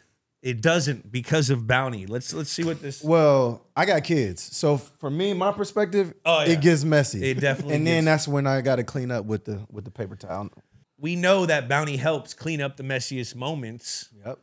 So what was your messiest moment when you were at USC? Is this on the field or off the field? What are we talking here? We don't care. Oh my God. I definitely can't tell the off the field stories, because this, you know, I think, you know, let's keep it PG, stick to the football. No, PG. Keep it PG. PG-13. PG-13. Now, when you talk about messy, are we talking about like sloppy? Are we talking about like just like dirty fight, like anything? No matter? This is where I'm going to let you use your imagination. And it's kind of like art. It's whatever it means to you. All right. I'm going to tell this story right now, because this is all I can think about right now. So this was, we're at US, this is one of those 9-on-7, because we're just talking about 9-on-7. And so, like I said, 9-on-7 was a dogfight. Cushions over here, probably fucking going crazy, doing war dances. Yeah. And we had, you know, our linebackers were coached by the great Ken Norton Jr. Ken Norton hitting the fucking bag. Ken Norton right Jr. now talked the most shit of any coach I had ever been around. I love Ken. I love Ken Norton Jr. because I was a Niners fan. Every time I have a book now of old collectible cards when I was young. Did you collect cards? I mean, I have some. I got a whole, bro, I had a book that I still have them in the little plastic individual slides. And I have like 3 or 4 Ken Norton Jr. cards when he was with the 49ers and when he was with the Cowboys. And so Ken Norton would always amp up practice, especially when we went on one-on-ones with the linebackers, blocking, or when we had 907. He's talking shit from the time we step on the field, right? And our running back coach, Todd McNair, played in the NFL as well, was a dog. And so the shit talking was always at a premium. Always. Player coaches always. They think that they're still playing. Yes. So you got to understand, these coaches were living vicariously through us. And so because they get motherfucked by head coach on who wins the goddamn period. So let's put that in perspective too. And this is what Pete would do, which I thought was great. And if I ever become a coach, I'm going to do the same thing, where he would put up highlights from those periods in the team meeting room the next morning. So if you had a one-on-one drill and you got your ass knocked out, you better believe you're going to be on that screen in the team meeting room and people's going to be clowning you. Accountability, right? Don't fuck it up. Go in there and do what you're supposed to. And so there's one practice where we're about to do 907, and I think the defense, this was one of the plays where the defense just kind of destroyed me. And I got like picked up and I think like dumped. I don't know, I think I got dumped or something like that. So I jumped up, took my helmet off, and literally was about to hit my teammate across the head with it. And in that moment, like halfway through, I was like, nah, I can't fucking do that. Like, I can't smash him over the head with the helmet. Can't go Garrett. It was one of those moments where, tensions are high. I mean, these are dogs going at it. These are Rams. Like, literally, I always say football is not a contact sport. I hate when people say that. Football is a collision sport. Football is about 2 Rams going head to head, and one of them is going to go to sleep. It's inertia. And it's law versus mass. That's it. And so this practice, I got out of character because the game before, I think I had a fumble, and it was funny because T-Mac afterwards, I guess Pete had a really good beat on the kind of person that I was. And so if I didn't play well the next practice that week, I was going to fucking light it up. Yeah. And so, I didn't play. I don't think I played well in this game. Maybe I had a fumble, and I came to practice like hot, like angry, like ready to, like a bull, like ready to just destroy somebody. And so I got out of character. I was about to like take my helmet off, I literally took it off and was like this, like about to hit my teammate over the head. And so, but you had a paper towel to clean it up. Absolutely. Just in case it almost got messy. It almost got messy, and it didn't. And, I was able to. 19 years old too, guys. Don't forget. Keep my composure, in that moment. But, it got messy for someone like me because the kind of player I was on the football field, I never let people get to me. Yeah. You know what I'm saying? And then if you talk shit to me, though, all bets is off. I'm coming for you. You know what I'm saying? And that's the way we were kind of raised in the sport, right? You don't back down from nobody. You can't back down from nobody. You know what I'm saying? You got to go down and get your ass whooped. You got to go down and get your ass whooped, and you got to get right back up and come back for more. He'll respect you more.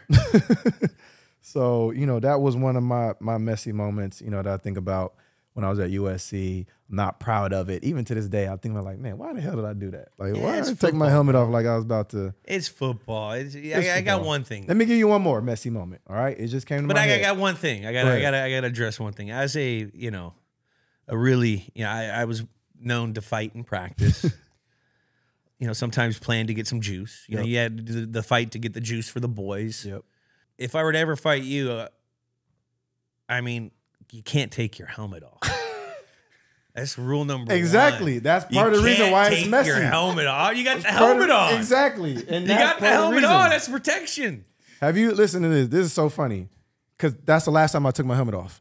I never took my helmet off in a fight ever again after that because I was like, that was fucking stupid. That gives you a couple shots. Because if somebody catches you, you going to sleep. I promise you. And I have seen it happen. Everyone's big and fast. Everybody. If someone gets you, you're done. With no helmet. And we're talking about 5-star D linemen that are bench pressing 450, 500, like squatting 500 pounds. Like these dudes are built like gorillas. Like you don't just try to hit somebody like that with a helmet. And you definitely don't take your helmet off and give them a free shot to it was messy. The face. But thank God we had the towel. Let me give you one bounty. This is another moment that I think might be a little bit better than that one. Messier. Messier? So, This is the national championship. Natty. National championship against Texas. All right. I get this sometimes from people. Why did you pitch the football in the national championship? Why did you do that? Right? I don't know if you remember in the game. So I had a play. I'm running. I pitched the ball to one of my teammates. Now, the reason why I'm saying that's messy is because it was a fumble and Texas ended up getting the ball back. And in that moment, I was pitching the ball to just a teammate, right? And when you go back and you look at the film, the guy was wide the fuck open. And he's running towards me, right? He's coming towards me. Mind you, everybody's about to tackle me. He's wide open. I pitch it to him, thinking I gave him just a nice little alley-oop just right in his hand. In my mind, that National ball championship, millions of people watching. Perfectly. It would be historically known. In his hands. And he scored a touchdown. And when I looked, he was not looking at me. So he's running towards me, but looking this way. And I'm like, wait, what the fuck is happening right now? Like this ball now, it's like everything's happening in slow motion. And I'm seeing the ball hit the ground. And I'm like, oh my God, I'm seeing everybody jump on the ball. And then the last thought in my head is like, this is the fucking national championship. Like, I can't believe I just did that in the national championship. And let me give it some perspective. We would actually practice laterally the ball in practice at USC. And Pete was actually okay with it. He was down with it. Like, he was down with us being us. He gave us the room to be, free on the football field. He's averaging 800 points a game. There were no guardrails like, hey, go out and be you. You know what I'm saying? And so that was one of those moments, I look back on it, maybe it was a little messy because it's a national championship and, it was the national championship against Texas, against Vince Young, which they ended up winning last second. But let me say this, it happened in the first half. So we lost the game in the second half, not the first half. Yeah. You know what? It's the perfect example of why you need a paper towel for messy moment. You didn't have it. You didn't have a bounty paper towel. Yeah, bro. You didn't have a bounty paper towel. Let's move on. Let's get in. Set the game, Jack. Let's hear about this game. This was the first meeting between USC and Fresno State since '92. Wow. That was the Freedom Bowl played in Anaheim when Trent Dilfer led Fresno to a victory. Old Dilfer. Hadn't played since then. These were, as we said, two dogs coming into this one. Rankings didn't matter. USC hadn't lost at home since 2001. Had the streak going back-to-back natties, going for the 33rd straight win. Fresno was hot. They hadn't lost since week 2 when they went out to Eugene, as we mentioned earlier. Tough game. This was number 1 versus 16 coming into this one. USC's average margin of victory this year coming into this was 28.65 points. So turning it on in the second half and blowing teams out. So that's you got our schedule up there. I'm trying to see what week was this? This was the second to last game for you guys. So only UCLA left after this. I'm just looking at this schedule now all over again. So Arizona State, October 1st, we were down at halftime that game. Notre Dame, you already know that's a Bush push game. Washington State, we were down at halftime. Oregon, we were down at halftime against Oregon. Arkansas, we blew the doors off them boys. They weren't even 70. close. That was a track meet. 70 burger. We put up a 70 burger on them boys. And they came over talking all that SEC talk. Like... Just means more. Man, I couldn't wait. Wasn't there yet. And mind you, hold on. Let's think about the Arkansas team and who they had. At running back. McFadden. Darren McFadden. Felix Jones. What's the... Peyton Hillis. Peyton Hillis. Oh, Peyton Hillis. Peyton Hillis was there. They had some dogs. They had some guys there at Arkansas. Like, they wasn't no just slumps. Like, they had some guys there that have gone on to have great careers, man. So, shout out to those guys, man. But that was one game where I know we took it personal because, there was this SEC talking how Pac-12 teams couldn't play against SEC, and we always, and anybody, there was a narrative out there like that about us, we always, use that. We just had Leinert talking about the Bush push. Did you? What's your perspective on that whole thing? My perspective. We got his. I want to see if it dials up. I want to see who's talking. Matt 100% needed me on that play. 100% needed me. He was going backwards. He was going back. First of all, when you look at what Jalen Hurts is doing now. They trying to call it the brotherly love shove or the tush push. That's bullshit. All right, it's the bush push. Okay, all right, and it started on accident. All right, it was started because I was trying to fucking win a game, and I just didn't want to lose. And that's that relentless pursuit, that relentless mindset. Like, you know, no matter what, we're gonna score this touchdown. And so before that play, we're in the huddle. It's timeout because everything is going crazy. Matt just gets knocked out of bounds. First of all, Matt got knocked out of bounds and fumbled the ball out of bounds. So it was one of those plays where if he gets tackled in bounds, game over. Game over. So he gets knocked out of bounds, ball goes out, clock stops, even though Notre Dame tried to keep the clock running. And we get the timeout, and we're in the huddle, and I just remember it just being chaos. And I'm just like, I can't fucking believe we could possibly lose this game right now. Like, I can't believe we're in this dogfight with Notre Dame. Like, and so I go to, I say to Matt, I'm like, what are you gonna do? And he's like, I'm gonna sneak it. I'm like, fuck. Literally, first thing came to my head, I'm like, oh shit. Didn't he say like, yeah, dude? He said that you said like, yeah, man, I think you got it. That's not how I felt. I was like, yo. He said he was doing some hand signal things with you. Like, he said, I got this. Audible, something. Like, we might have the audible or something right now because I don't know if this is going to work. And so then we break the huddle, and all 11 players are lined up waiting for this QB sneak. And I'm like, man, oh my God. And so Matt hikes the ball. He starts getting knocked backwards on a QB sneak. He's moving backwards. I'm like, oh, nah, this ain't happening. I just shove his ass, push him as hard as I could, bro, over the line. And then he kind of like does some little, like falls. I'm like, you didn't even like, you get your head down and like. Dude, you got to have a knack for the end zone. I'm so glad that we have the Philadelphia Eagles perfecting it now because you see what it's supposed to look like. It's supposed to. That's what it's supposed to look like. Ours ain't look like that. It kind of looked like a dead fish. He was doing one of those moves he learned in the ballroom dancing class. Pirouette. It was a dead fish move. It was the ballroom dancing that he was taking that year only. He slid up in there, but again, he 100% needed that push over that line, and I didn't even know it was illegal at the time. I was just like, we got to win this game.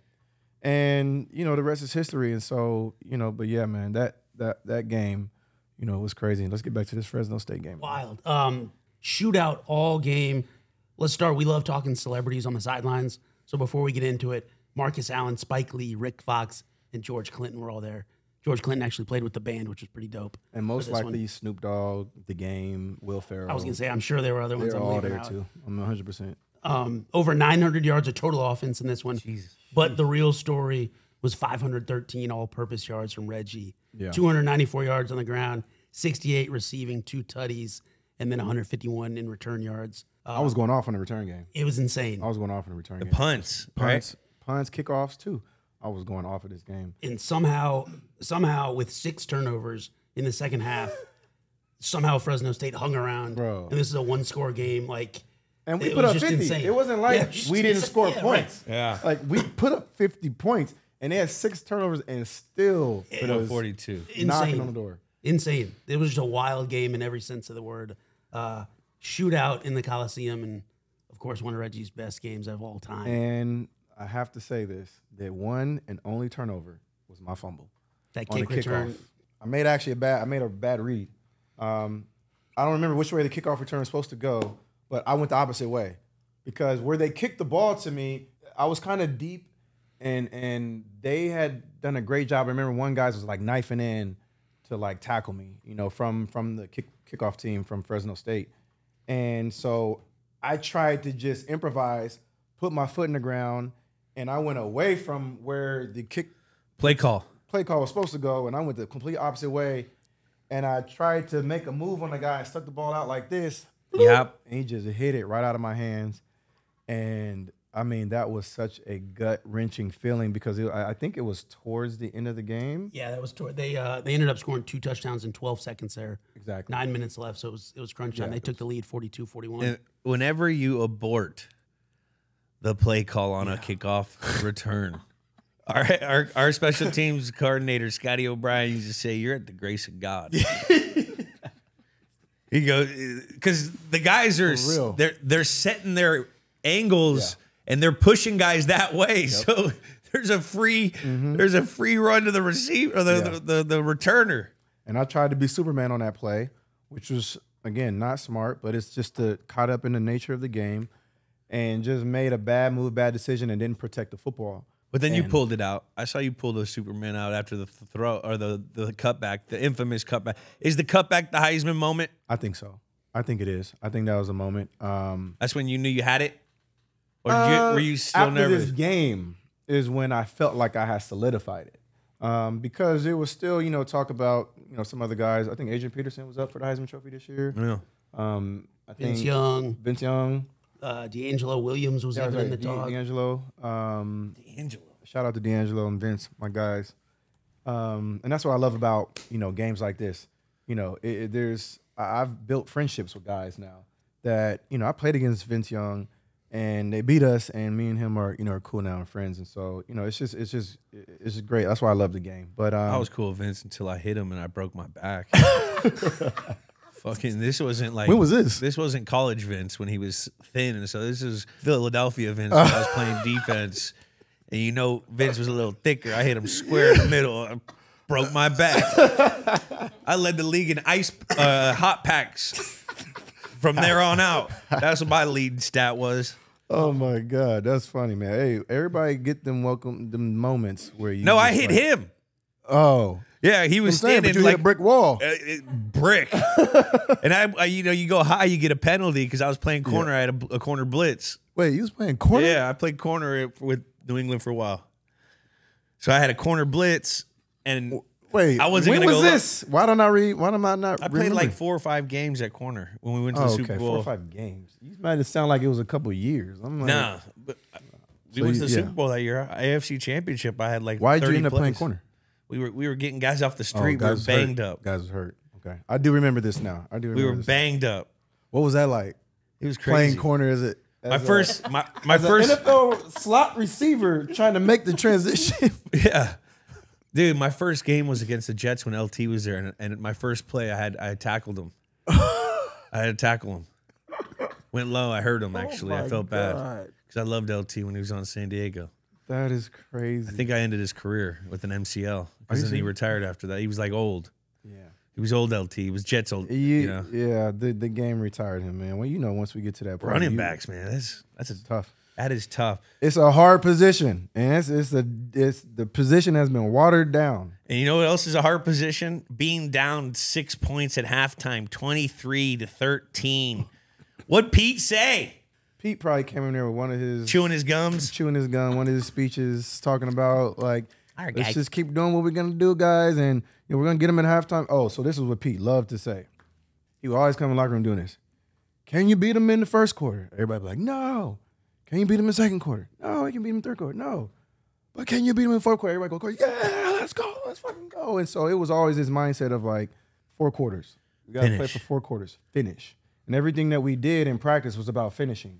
So running backs would finish plays 40, 50 yards after you've already broke, past the line and you go score. You got to go score a touchdown every single time. This is in practice. So you running like 50 yards every time you got the football in practice. And so just that mindset of finishing every play, finishing every rep, that was our mindset in every single game we went into. And that's part of the reason why we were able to come back in the second half in every game during this year. Who's the guy at halftime? Let's paint the picture. Is offense, defense separated? You guys doing? Yeah. So you guys are separated. Yep.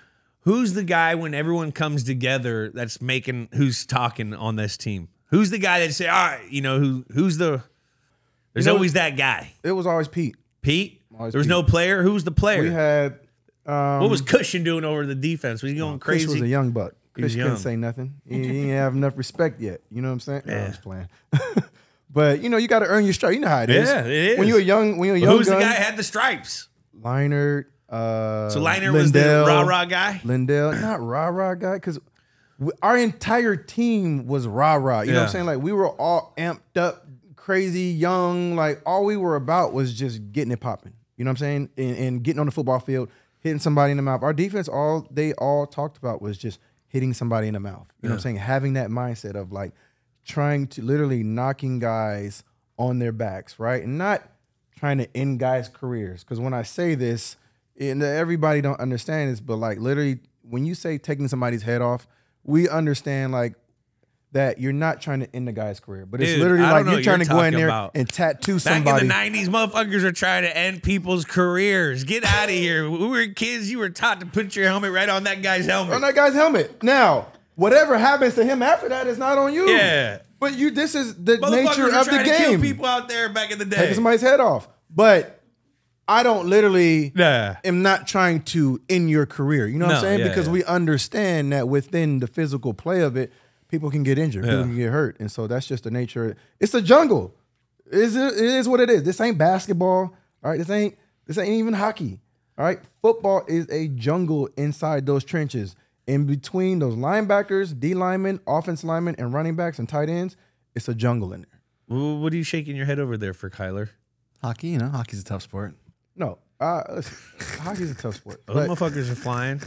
There's more there's more hitting in football. Okay, let me just say this. If they let football players fight like hockey players, what do you think is going to happen? Motherfuckers would die.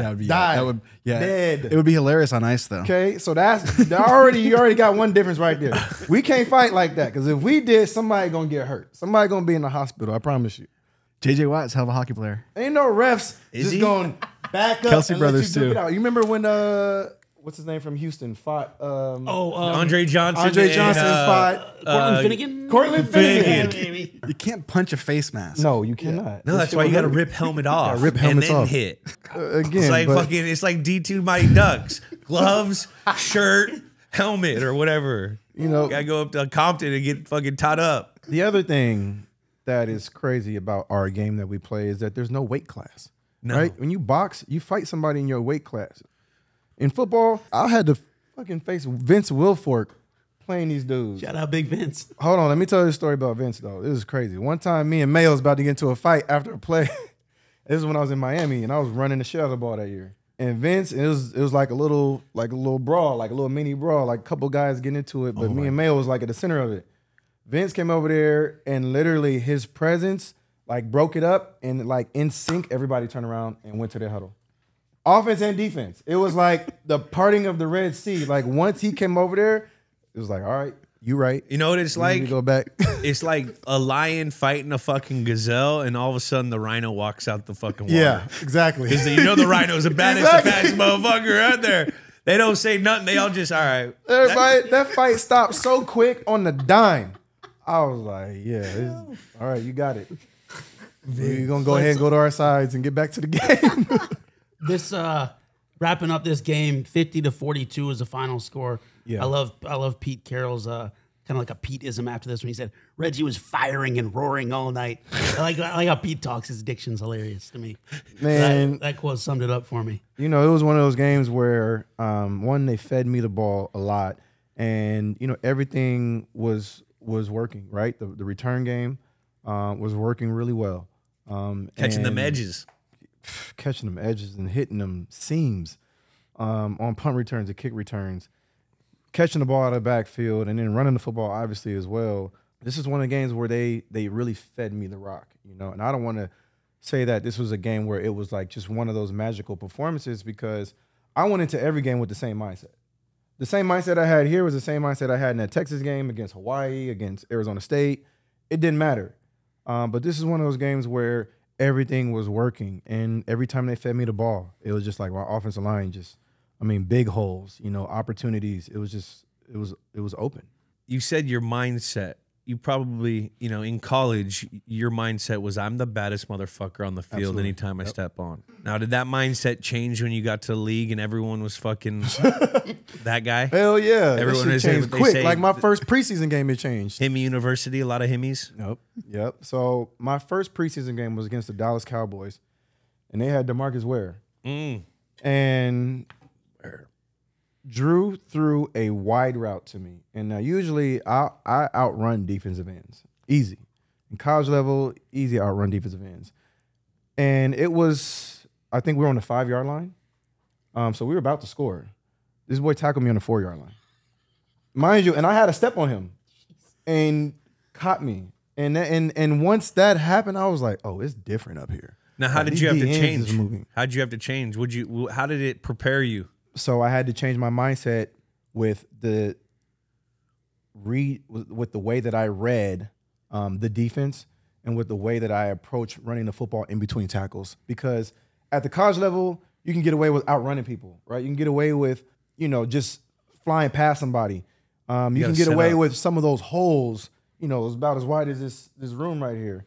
But at the NFL level, it's that quick. That hole opens and closes that quick. And if you're not in there, when it opens and closes, you're going to get hit behind the line of scrimmage. And it's always fun because I would always watch the young running backs, and you'd see a kid come in who's probably the fastest, the best guy. Yep. And like you said, that hole opens up, and you see that hole in the NFL. Mm-hmm. But because of what you used to be able to do in college, where you could just run through it, right? You could beat it. Yes. In the NFL, those D linemen and those linebackers are two gapping you, so you have to manipulate those guys, and you have to help your linemen. Yes. Your double teams, and you have to bring it to a certain level and cut like right off of his ass, which the coaches always say and guys always say pause, but that's what they would always say. You got to cut off his ass. Cut off his ass. Exactly. You know what I mean? So you have to, and you get impatient when you're a young guy sometimes. So that's like a learning thing. Absolutely. So I had to be more patient. I had to pay more attention to the details with the offensive line, with our schemes, with how to manipulate the defense. And those were all things that I hadn't mastered yet, And so I was a great athlete, right? I was a space player, and again, USC, we got 5-star players. We're playing Hawaii. Yeah. The hole's going to be wide open. Wide what open. I'm saying? Like when you're playing some of these other teams that just don't have the same caliber of athletes as you, that we don't have that in NFL, right? There's not one team that has a bunch of 5-star players and another team has a couple like 3-star players. Everybody, it's a league of all-stars. Every team, even the teams that maybe have the worst league, still have all-star players on their team. And so it doesn't matter who you play. So going back to the debate, did you guys beat the Niners? I need to see who's on their roster. I need to see who's on their roster first. I need to see who's on their roster before I make that. What would your advice be to the new player coming out, which is completely different than us? We were at the very beginning. We were the first guys in the locker room with the fucking internet and the phones and the social. Like that was our first. We were that generation. It's kind of completely different with NIL and all what's going on in college football, the transfer portal, NIL. What would your advice be to a young football player, young running back coming out right now? To running backs? Man, play another job. Play another position. listen to me. Because you would flourish. You're a McCaffrey. You're basically the original McCaffrey. Hear me and hear me clearly. There's only a couple guys that had 1,000. I think you, Roger Craig, and someone else. And I think McCaffrey may have done it. Yeah, and it's just the game's changed. You got pay attention to the game and pay attention to where the direction that the game is going. It's a passing league now. And this is one thing that I've always thought about. If I could go back, I would have made a shift to slot receiver about halfway through my career. Yeah. And I would have played probably 10 more years, made a lot more money. And this is why I say that, because at the NFL level, we know that running backs get worn down, right? And I think about Bijan Robinson right now, right, when I think about this. Because I also came into the league with a ton of speed, all the accolades in the world, and it only took one knee injury on that field turf to then you're on the clock. You know what I'm saying? You tear a PCL. I tore my PCL 2007, my second year in the NFL. So we balled out my rookie year, my first year there. We went to the NFC Championship game, lost to Chicago Bears. At that point, I'm thinking like, oh, we're going to win the Super Bowl next year. Next year, tear my PCL. The next year after that, I focused on just getting strong as I could, coming back as strong as I could. The issue with that is you don't pay attention to the flexibility side of it. And you don't get to be a better football player. You're worried about getting healthy. Exactly. And so I had never been injured before. So once I started going through those injuries, it was a very, very tough place for me to be because I just wasn't used to it. And so I tore my PCL. Then the next year, tore my medial meniscus and then had to get microfracture surgery. Yeah. And that's year 4 of my career. So I'm at this point now, year 4, where doctors are like, you probably got about another 3 years left. Yeah. So now I'm like, damn, like my entire career is flashing before my eyes. And I'm thinking that I may not be able to play this game like myself anymore. Like there's going to be a significant difference, you know, from the special player that I was at USC in my rookie year. And so for running backs, just understanding running backs get hurt a lot. And it's the nature of the position. It's the reason why owners don't want to pay the position. Until we get guaranteed NFL contracts, you know, it's going to be a position that's you're not going to have a lot of leverage. You're just not. And, you know, I think Saquon Barkley is a good example of that, right? Like Saquon is as great a running back, you know, as anybody. And it only took one injury, you know, one knee injury for them to start to devalue him. And, you know, to the point to where he's not going to see another big contract. It's not going to happen, you know, and it's unfortunate because it's just the nature of the beast, the nature of the beast of that position. And when I look, and why I say I would have made a switch to slot receivers, because you go from running against, you know, 7 guys in the box versus if I break one tackle, I got to break the safety tackle, or maybe a corner. That's it. Good living. And all these guys, It's good living. also are around the same weight as me. You know what I'm saying? And so I'm not getting hit by these big ass linebackers, these D linemen in the trenches, which is, you know, again, can you do it? Yes, right. And can you do it? And can you do it at a high level? Can you sustain it? Is the thing, right? It's hard. How many, you know, running backs have we seen, you know, recently that have had 3-4 year runs of greatness, right? Usually like they peak and then drop, you know, right away. We saw Nick Chubb. Man, I hated seeing Nick Chubb get hurt because Nick Chubb is a dog and he's a beast. He's a professional too. He's a professional. You never heard anything from him. And goes. And that's all it takes is for that to happen. And then everybody else in the league gets devalued only because a player like that gets hurt, right? And so now other players can't go get big contracts because they're like, well, the best player got hurt. You know what I'm saying? And so I think for running backs coming out, I'm saying all this just to say, for running backs coming out, play more than one position. You know, learn how to play slot receiver because I would have been a big slot receiver at 208 pounds. You know what I'm saying? 205 pounds. And I also have that running back mentality. So what does that do to a safety once I get the ball in my hands and it's open space? You know what I'm saying? You know, again, I just think running backs do more. And that's why I played a lot of positions, is because I wanted to create as much value for myself, like you talked about it earlier, as possible.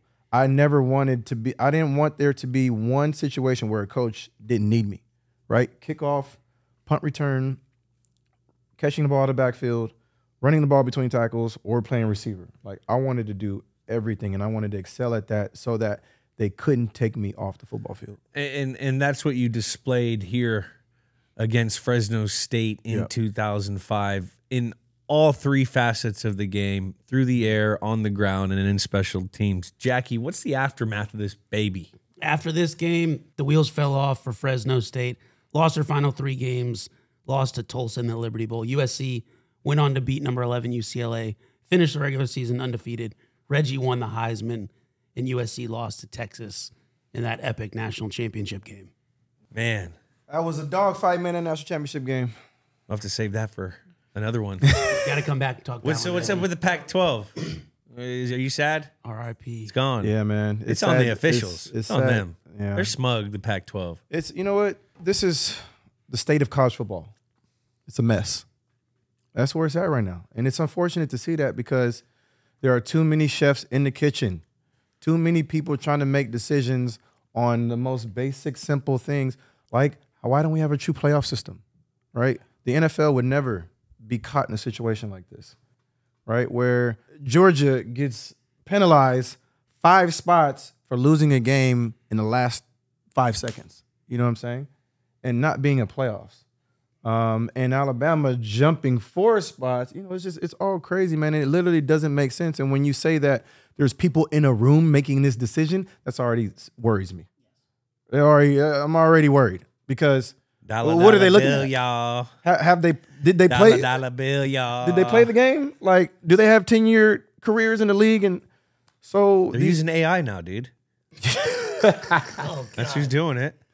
Is AI, is artificial intelligence in there making business decisions based on, college football players' careers. And that's what I always think about. I think about the players' careers that are being penalized, because Florida State should be in the playoffs, right? They earned the right to be there. You should not be penalized because of one player not being able to play because he got hurt. Not because he don't want to play, because he got hurt. Yeah. Which is the natural part of the game. And I know sometimes there's pushback on that because they're like, oh, we don't want to see another TCU, Georgia, right? But Reg, what about the integrity of the game, though? Reg, this ain't Disneyland. Okay, hold on. Hold on. There ain't Okay, no fairy all right. tale for I'm that. so glad you just said that. This ain't Disneyland. I'm so glad you Florida just said State that. Go get in there Hold and on. get whooped. Real quick, for Florida State context. will get in there and For get killed. context, this episode is airing the day after the New Year's Eve or the New Year's Day games. All right. So like we're talking from the past, but not yet the championship game. Just keep that Okay, in mind. now you talking about? What did you just say? You called it what? Fairy tales? No, there's no fairy tale ending. There's the fairy tale endings, right? Now, what about the next man up mentality? Right? Somebody gets hurt, the next guy comes in, right? Steps up. Now we're saying the fairy tale ending because of one player. We're talking about one player that got hurt, the quarterback. Next right? kid's from like Georgia, who's 18, who's been playing Fortnite for the last 4 months because he didn't think he was going to play because they got an unbelievable quarterback. And this kid's going to come in and try to beat Alabama? Okay, what about a slot receiver making a shift to play corner? On a year you win the Super Bowl. You talk about the next man up mentality, you literally did it. You tell him, but Reggie. And we You you tell helped him. the team win a championship. You tell him. We lost. Oh, y'all lost? We lost to the Giants. Okay, but you won a bunch of other ones. So boo fucking who? I You don't know? want to hear it. You still had that next man up mentality. We did, and we got to the championship, and we lost. We lost. Of the four in it, who you picking to win it all, Reggie? I mean, Alabama. Yeah. Roll Roll Tide. Tide. You know, Kent State Alabama is represented through Alabama because Nick How was Saban. that? Oh, Nick Saban went to Kent State. right. He's our biggest donor. you know, I think he gives like $5,000 a year. I think hold on. Did Urban Meyer coach at Kent State? No, he went to Bowling Green. He was at Bowling Green. we Bowling had Green Lou to Holtz. Utah. Yep. We had Jack Lambert. We had Josh Cribbs came from our school. James Harrison. Okay. Dante Stallworth. Huh? Josh Cribbs. No. Antonio Gates. Are you talking about coaches? And then coaches Saban and Holtz. They Okay. both played. All right, so that was a different team. So here's what happened. Florida State beat the shit out of Georgia yesterday, and they're going to split the national title. That's what's happened. What? What do you mean? That's Oh, the you're future living in the prediction. future here? Yeah, Florida State in Georgia's the not Orange even Bowl. in.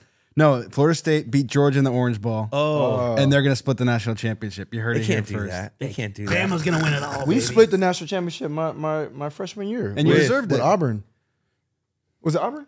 Or LSU. LSU. sorry. A two-loss LSU. a two-loss LSU. Yeah, Nick we- Saban. We Nick Saban. we split co-national champs in two, that which is the dumbest Yes. thing ever. But again, this is the College football is state fucking of crazy. college football. Like, it's unbelievable. It's ridiculous. So, college football. Last final question for this. Yeah. Who's your top 5 running backs of all time in college football? Top 5. I can't put myself in there. You're gonna take me out. You can put yourself You're in. Yeah. You gotta be, yeah. You don't have to number it, but I will. On according to who I you got put to put first. Barry Sanders in there. Ricky Williams, me. Hold on. Now, Juice? hold on. I got to backtrack now. Hold on. No juice. Bo Jackson. Bo Jackson. Yeah, I got to put Bo Jackson in there. The glove don't fit. You must quit. Listen, OJ was a bad man in college. He boy. was insane. That boy was nasty on the football field. And off. And off. Yeah, you're right. And off the field. But I can't put I can't put Juice in there. I can't put Juice in there. But I love the Juice, man. Listen, when he's on the football field, On the field, we love on the field. juice. We're talking about on the field now. On the all right. field. Don't I give like me some Juice, headlines too. like Reggie Bush said. You heard it here first. I like I want to grape hear juice. it. All right, but no. I like apple juice. Let's go to the segment where we name the game and we score the game presented by WinBet. The name of the game is the Reggie Bush game. Yep. Or do you think it should be the 553 game or 513 game Or another game. or another Another game? What do you name the game? Score the. This is for. What's the name of the game? Name of the game? Reggie Bush game. Reggie Bush game. All right. The Bush game. So we score the game presented by WinBet. Is this the greatest game of all time? Let's score it. Stakes 0 to 10, decimals okay. 1 to 10 on the stakes of this game. Fresno. 10 being the highest. Huh? Which one's the highest? 10 is the highest. Okay. Where does Fresno State rank? No, where does the stakes of this game rank? Oh, it's a 10. 10. 10. Well, hold on. This is a regular season game. Yeah, you got the winning streak going on here, sure. But like we're talking undefeated Super Bowls as the stakes of a game. We're talking like game 7 of an NBA or NHL final. Okay. This isn't like, you know, let's say Texas, USC, the championship game. The Heisman Trophy was at stake. If you lose this one, no natty. Yeah, exactly. That's what I'm saying. And Heisman Trophy's at stake too. So sticking with 10? I'm sticking with 10. He's going with 10. I'm going with 10, man. Star power. Star power. In crowd, on game, who's in this field. Star power for our games? Or for this specific game. For that specific. It's like a 9. I'll put a 9. We can put a 9. We'll put a 9. The gameplay of the game, 0 to 10, decimals okay. 10. 10. It's 10. 10 at a high level. Back and forth. Shootout. 10. That's a 10. Statue of Liberty game, that's a 10. Yeah. This is a shootout. So it's not a 10? Well, I mean, it's your opportunity to score. I'm just trying to keep some integrity in the Games with Names podcast. Oh, integrity, huh? We just got done talking about the juice, Kay. I think we threw that out the goddamn door. Let Mr. Bush rank his game. Gameplay was at my gameplay was at a 10. All right. 10. You know what? Facts. 500 Facts. all-purpose 500, yards. come That's on, a man. 10. That's a 10. Out of 10. Name of the game. What do you mean? The name of the game, 0 out of 10. The Bush game, I'm gonna give it like a 4 or 5. That's like a 5. 5. 5. It goes 5. So what is our average and where does it stand in the games that we've done here on Games with Names, folks? Where does it? 8.5. And where does 8.5 go on the Richter scale? That is right between the Statue of Liberty game and the Patriots Falcons 28-3. You see what I'm talking about when I say integrity? I mean, how was I supposed to know you're gonna have those fucking games up there? Like, I mean, come on, man. We talking about a regular season game. I didn't know you're gonna have it up against the comeback, like the comeback in the Super Bowl. Reggie, some would man. say, you know. By the way, you had a dope ass catch in that game. I remember that shit, bro. Fire ass catch. I remember. I meant. I don't know if I ever told you, but I was like, if I ever see Jules again, I need to tell him about that catch. That catch was ridiculous, bro. And that was a catch that started the comeback. There was a lot of plays. There were a lot of plays. Oh, now he's gonna be modest. A lot of plays. Trey Flowers, Hightower. There's a lot of things that had to happen. If I remember it, then it obviously was a great play because CTE is a real thing. And I don't be remembering shit lately. So he doesn't lie. When he's being real modest, he'll say he messed up the route. It was a bad route. It was only a second. Did you mess that route up? Yeah. Kinda. It was a shitty, sloppy route. It was like our 99th play. We played a lot of plays that game. That was on crazy. offense. That was crazy. That game was crazy. Well, Reggie, anything we miss? From this game, no. From the Fresno State game that I can think about. This was the stamp.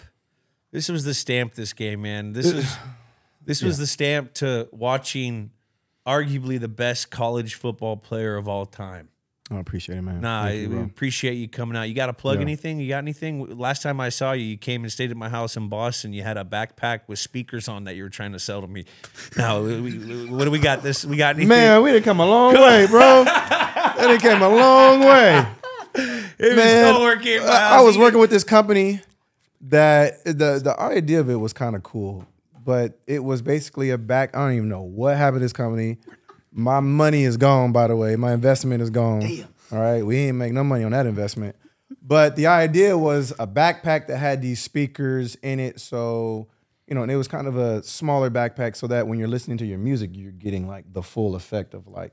It literally felt like he was inside of a club. Yeah, it had bass on the back. Yeah. You wore this back thing, it had bass, so you were getting bass and stuff. I remember it knocking me around. I was like, man, appreciate It it. was a cool gadget toy. It was a good toy. But it didn't work out.